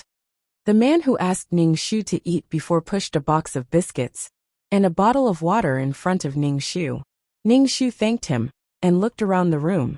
She found that there was another woman in the room. Her expression was very cold. She wore tight clothes that were convenient for movement, outlining her curvaceous figure. She was a cold and elegant woman. She secretly observed the other people and found another man. He was very handsome and had an unrestrained temperament. However, his eyes were cold. When he turned his head and met Ning Shu's eyes, Ning Shu felt cold all over. This person had a murderous aura towards her. Although this murderous aura was very subtle, Ning Shu still felt it. After looking around, except for a man and a woman who were very good-looking, the others were very ordinary. They were so ordinary that one would forget what they looked like after a glance. Ning Shu suddenly wanted to find a mirror to see what this body looked like. Could it be the same as the others, the same existence that set off these 2 people? What's the situation now? The feeling of not knowing anything is really bad. Ning Shu took a bite of the biscuit and almost broke her teeth. What kind of biscuit is so hard? Seeing that the others had finished eating the biscuits, Ning Shu didn't care whether the biscuits were hard or not. She mixed the biscuits with water and ate them all. Now Ning Shu just wanted to find a place to receive the plot. She was dumbfounded. Finished eating. Let's plan which direction to go next. The handsome man said. His voice was unexpectedly fancy. How is it fancy? It was just that when he spoke, he had the feeling of a playboy, giving people a romantic feeling. Even so, Ning Shu felt that he was very dangerous. Ning Shu didn't say anything, because she didn't know what to say. One of the men looked annoyed and dissatisfied. This lunatic can really run. Where did he go? Lunatic? What lunatic? Ning Shu was dumbfounded and didn't say anything. I think we should keep going forward. If we keep going forward, we'll reach the border. That's where the zombies haven't spread. Madman should have gone there. And he knows that the country is looking for him. The woman's attitude was very cold. Wait, zombies. Ning Shu only wanted to quickly receive the plot. While everyone was discussing, Ning Shu didn't say a word. However, the other 5 people didn't care at all. They ignored Ning Shu's existence. After the discussion, they all got into the off-road vehicle. Ning Shu also got into the car and asked the man sitting opposite him. What lunatic? Hua, or are you really stupid? Usually your brain isn't clear. Now you even forgot the mission after sleeping? The man sitting opposite him said in a very bad tone. Ning Shu immediately closed her mouth. Hua, or this body's name is Hua Duoer. Forget it. I'll find a chance to receive the plot. Ning Shu looked out of the car for a while. It was clearly a highway, but there were almost no cars on the road. Along the way, there were no cars at all. After looking for a while, Ning Shu withdrew her gaze and meditated in the car. She wanted to see if she could cultivate peerless martial arts in this world. In any case, she had to have strength to complete the mission. After an unknown amount of time, Ning Shu's body finally had a trace of qi. This qi circulated in Ning Shu's body and constantly strengthened her body. Ning Shu was even a little surprised that this world could cultivate qi so early. One must know that when she was a little princess, she couldn't even cultivate qi for a month. When Ning Shu woke up, her stomach was growling, but there was nothing to eat. This feeling was too familiar. The body needed a lot of energy, so she was hungry. The problem was that there was nothing to eat. Ning Shu shamelessly asked the cold woman sitting next to her for 2 packets of biscuits. Under the disdainful eyes of everyone, she ate all the biscuits. At this time, a burst of inhuman roars came from afar. Then the air was filled with a rotten smell. Zombies, be careful. The driver's face was cold. The car didn't stop, but instead sped up. It directly hit the zombies in front, and then ran over them. The car jolted a little. Ning Shu looked at the zombies outside the window and unconsciously roared. Their bodies were gray, and some parts were rotten. There were even maggots crawling on the rotten flesh. Their eyes looked like lime balls, gray and scary. Their movements were very slow, but the force they used to hit the window was very strong. With one hit, the window cracked. What kind of monsters are these? They obviously have no signs of life, but I don't know what kind of power is controlling these rotten corpses. It's so strange. The car drove very fast, and soon they got rid of them. Ning Shu let out a sigh of relief. The atmosphere in the car was not as tense as before. Lone Wolf, find a place to rest, the woman said to the handsome man driving in front. The man smiled evilly at the woman. Roger. The man called Lone Wolf found an abandoned house. The house was very simple, but no one said anything. Ning Shu only had one feeling, and that was that he was very hungry. After casually eating something, Lone Wolf arranged for someone to keep watch at night. He probably saw that Ning Shu was just a little girl, so he didn't arrange for her to keep watch at night. There was one other person who received such treatment, and that was the beautiful woman. Ning Shu finally found the opportunity to accept the plot. Things started with a group of inhuman monsters rushing out of the laboratory. These monsters were very strong, and they couldn't feel pain. They didn't have any signs of life, but they had a very strong desire for human flesh. Moreover, they were very infectious. If they were caught and not dismembered, they would be assimilated into zombies. The virus carried by the zombies spread quickly, and the human world was on the verge of collapse. But now Ning Shu was even more devastated, because the person who created these monsters was the genetic scientist, the school doctor uncle, who was codenamed Crazy. Uncle, you are so awesome. Is your family man-made? You turned a beautiful school world into a doomsday world. Uncle, why don't you go to heaven? This body was called Flower, and she was a member of the special agent team. She was only 17 years old, and this was her first mission in her life. Her mission was to find this crazy man and seize the gene fluid in his hands. It would be better if she could catch him. This gene fluid was the thing that created these monsters. But this gene fluid had a 50% chance of triggering the hidden superpower in the human body. But the school doctor uncle had long run away with the gene fluid. This group of people's mission was to find the crazy man who had run away. Ning Shu.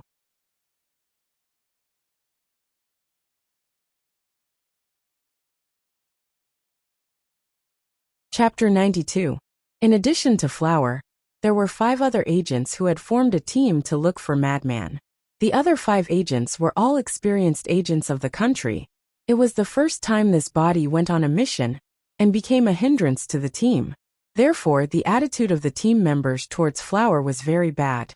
In fact, Flower did not know that the agents in the team had already turned to codename Lone Wolf and Young Phoenix. They had already betrayed the country. After finding the gene fluid, they directly injected it. Moreover, the 5 of them awakened their abilities and built a base.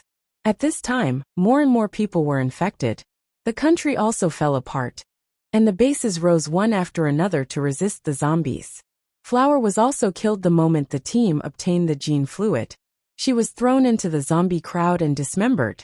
She did not even have the chance to become a zombie. Well, this little girl could not even be considered a supporting female lead. She could only be considered a small cannon fodder, an insignificant cannon fodder. Then Lone Wolf and Young Phoenix should be the male and female leads. The other agents were ordinary, but Lone Wolf and Young Phoenix were capricious. The male lead was handsome and tall, while the female lead was cold and elegant. The original owner's wish was, 1. To survive in this apocalyptic world. 2.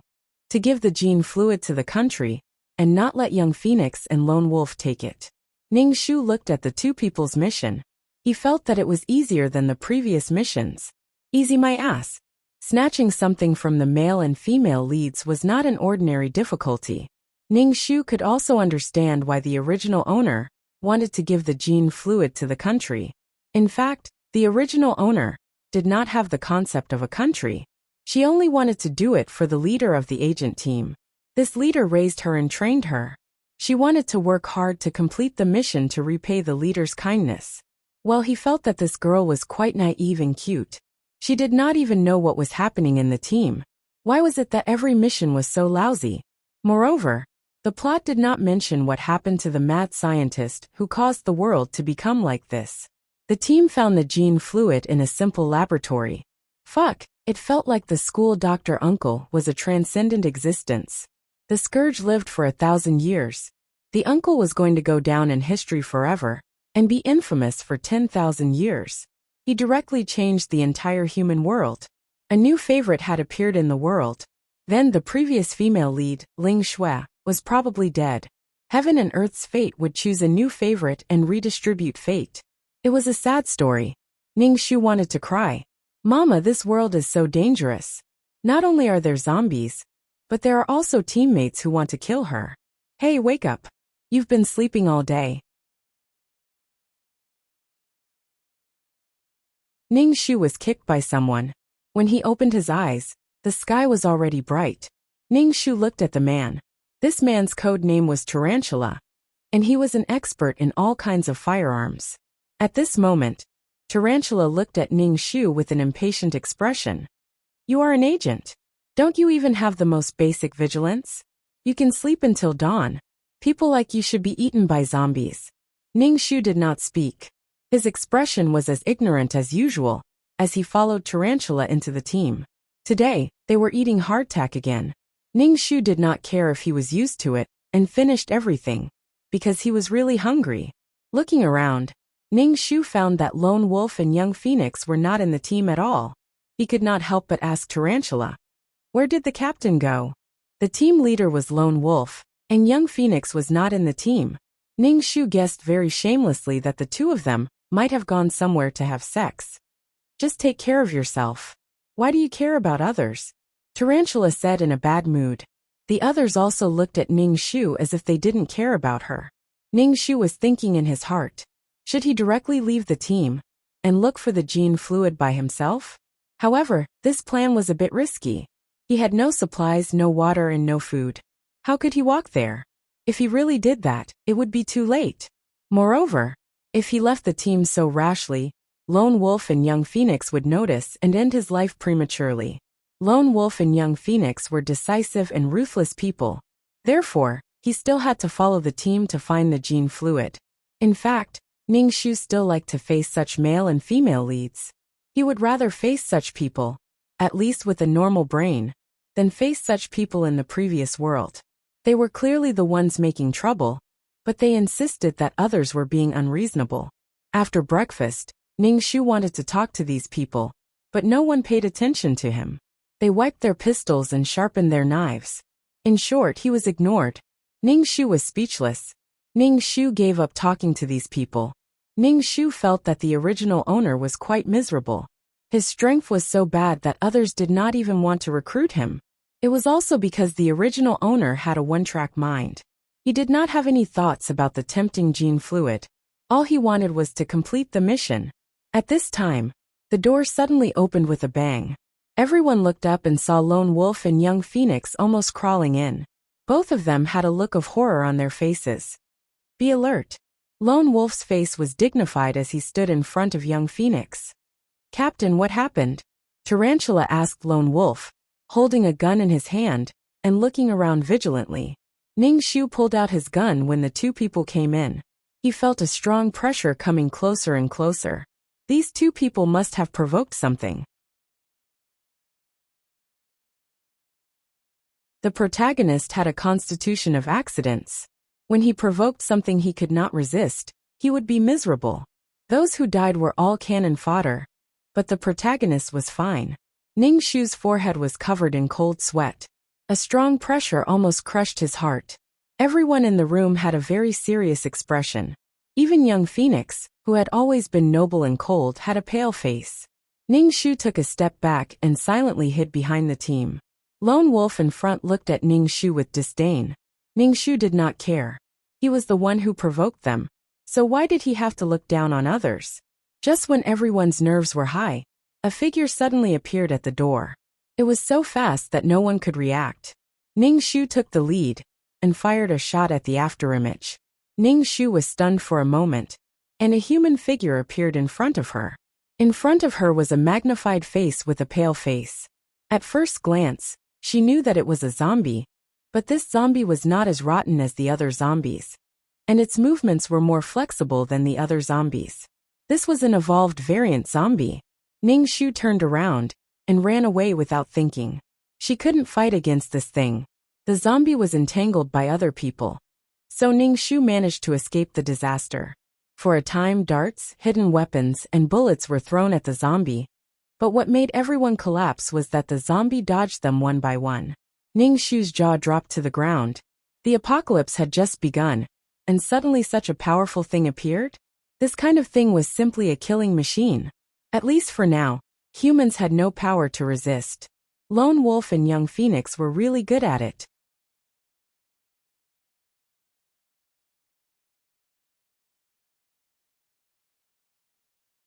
Chapter 93. Roar! Roar! The roar of the zombies came from afar, and it sounded like there were a lot of them. There was still a big guy in front of them that had not been dealt with, and now they were surrounded by zombies. Ning Shu looked at the zombies that were using all kinds of skills, but even bullets could not do anything to this zombie. It was really too fast. Ning Shu felt that the zombie's eyes were focused on her. It was a kind of naked desire for food. Fuck, this zombie wants to eat me. There were more and more zombies around, and the rotten smell made people want to vomit.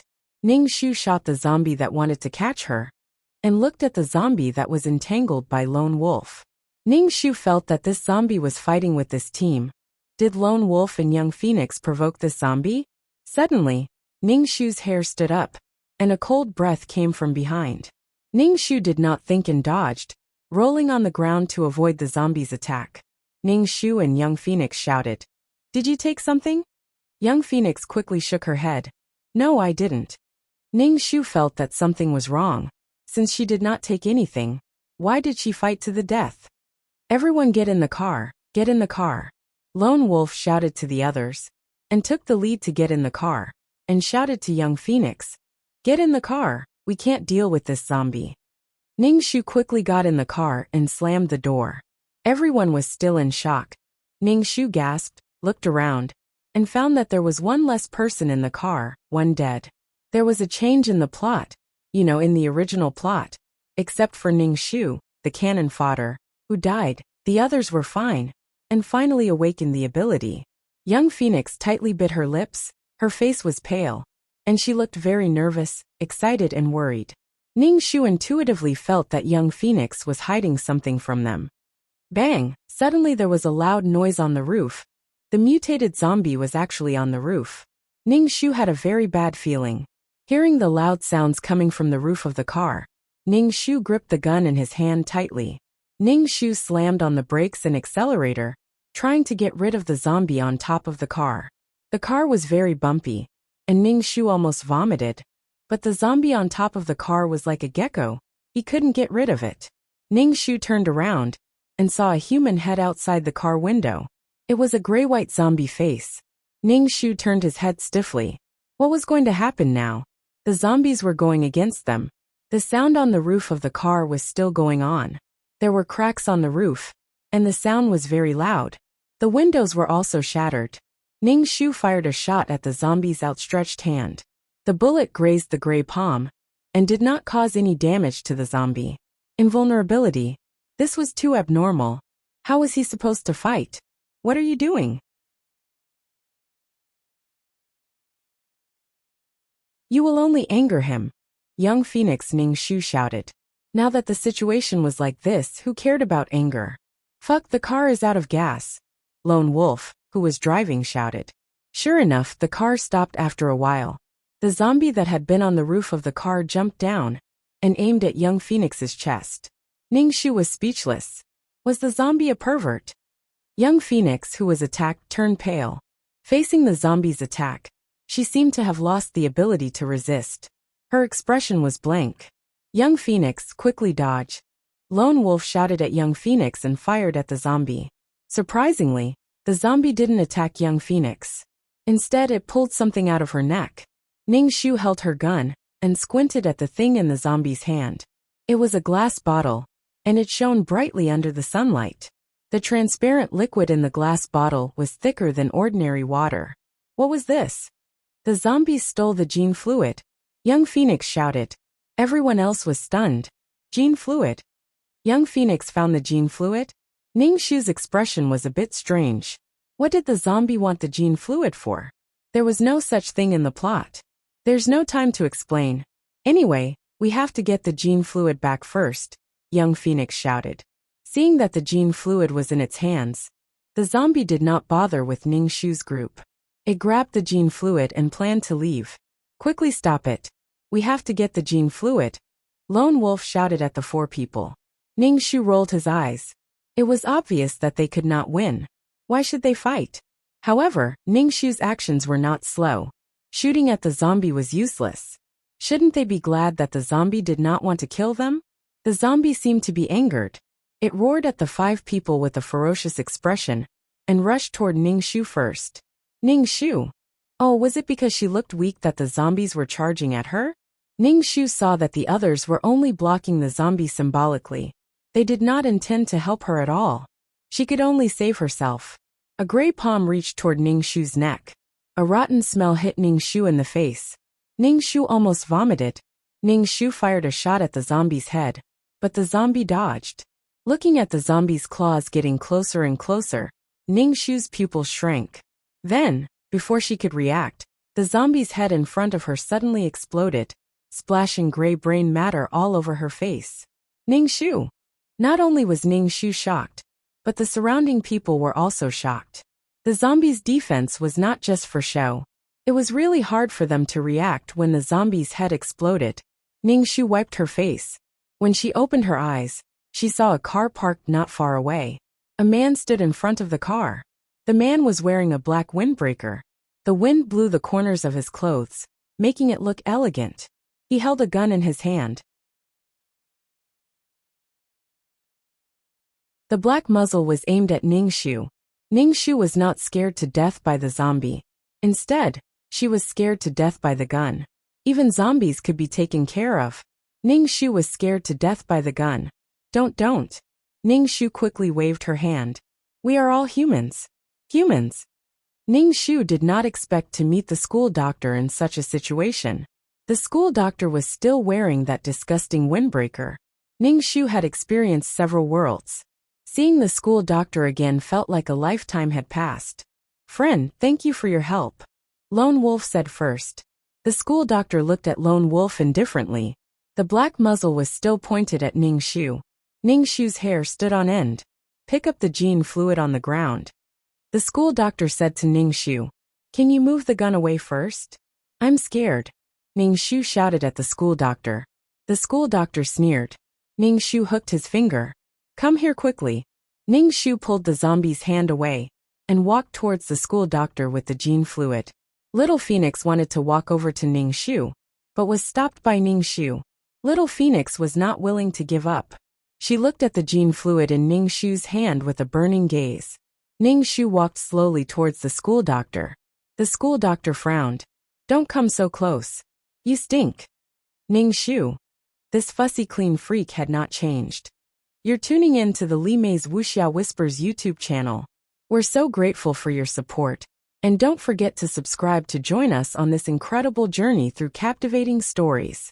Your generosity through donations truly makes a world of difference, as it's the primary source of revenue that allows me to expand and enhance this channel for you. Thank you from the bottom of my heart for being a part of this adventure.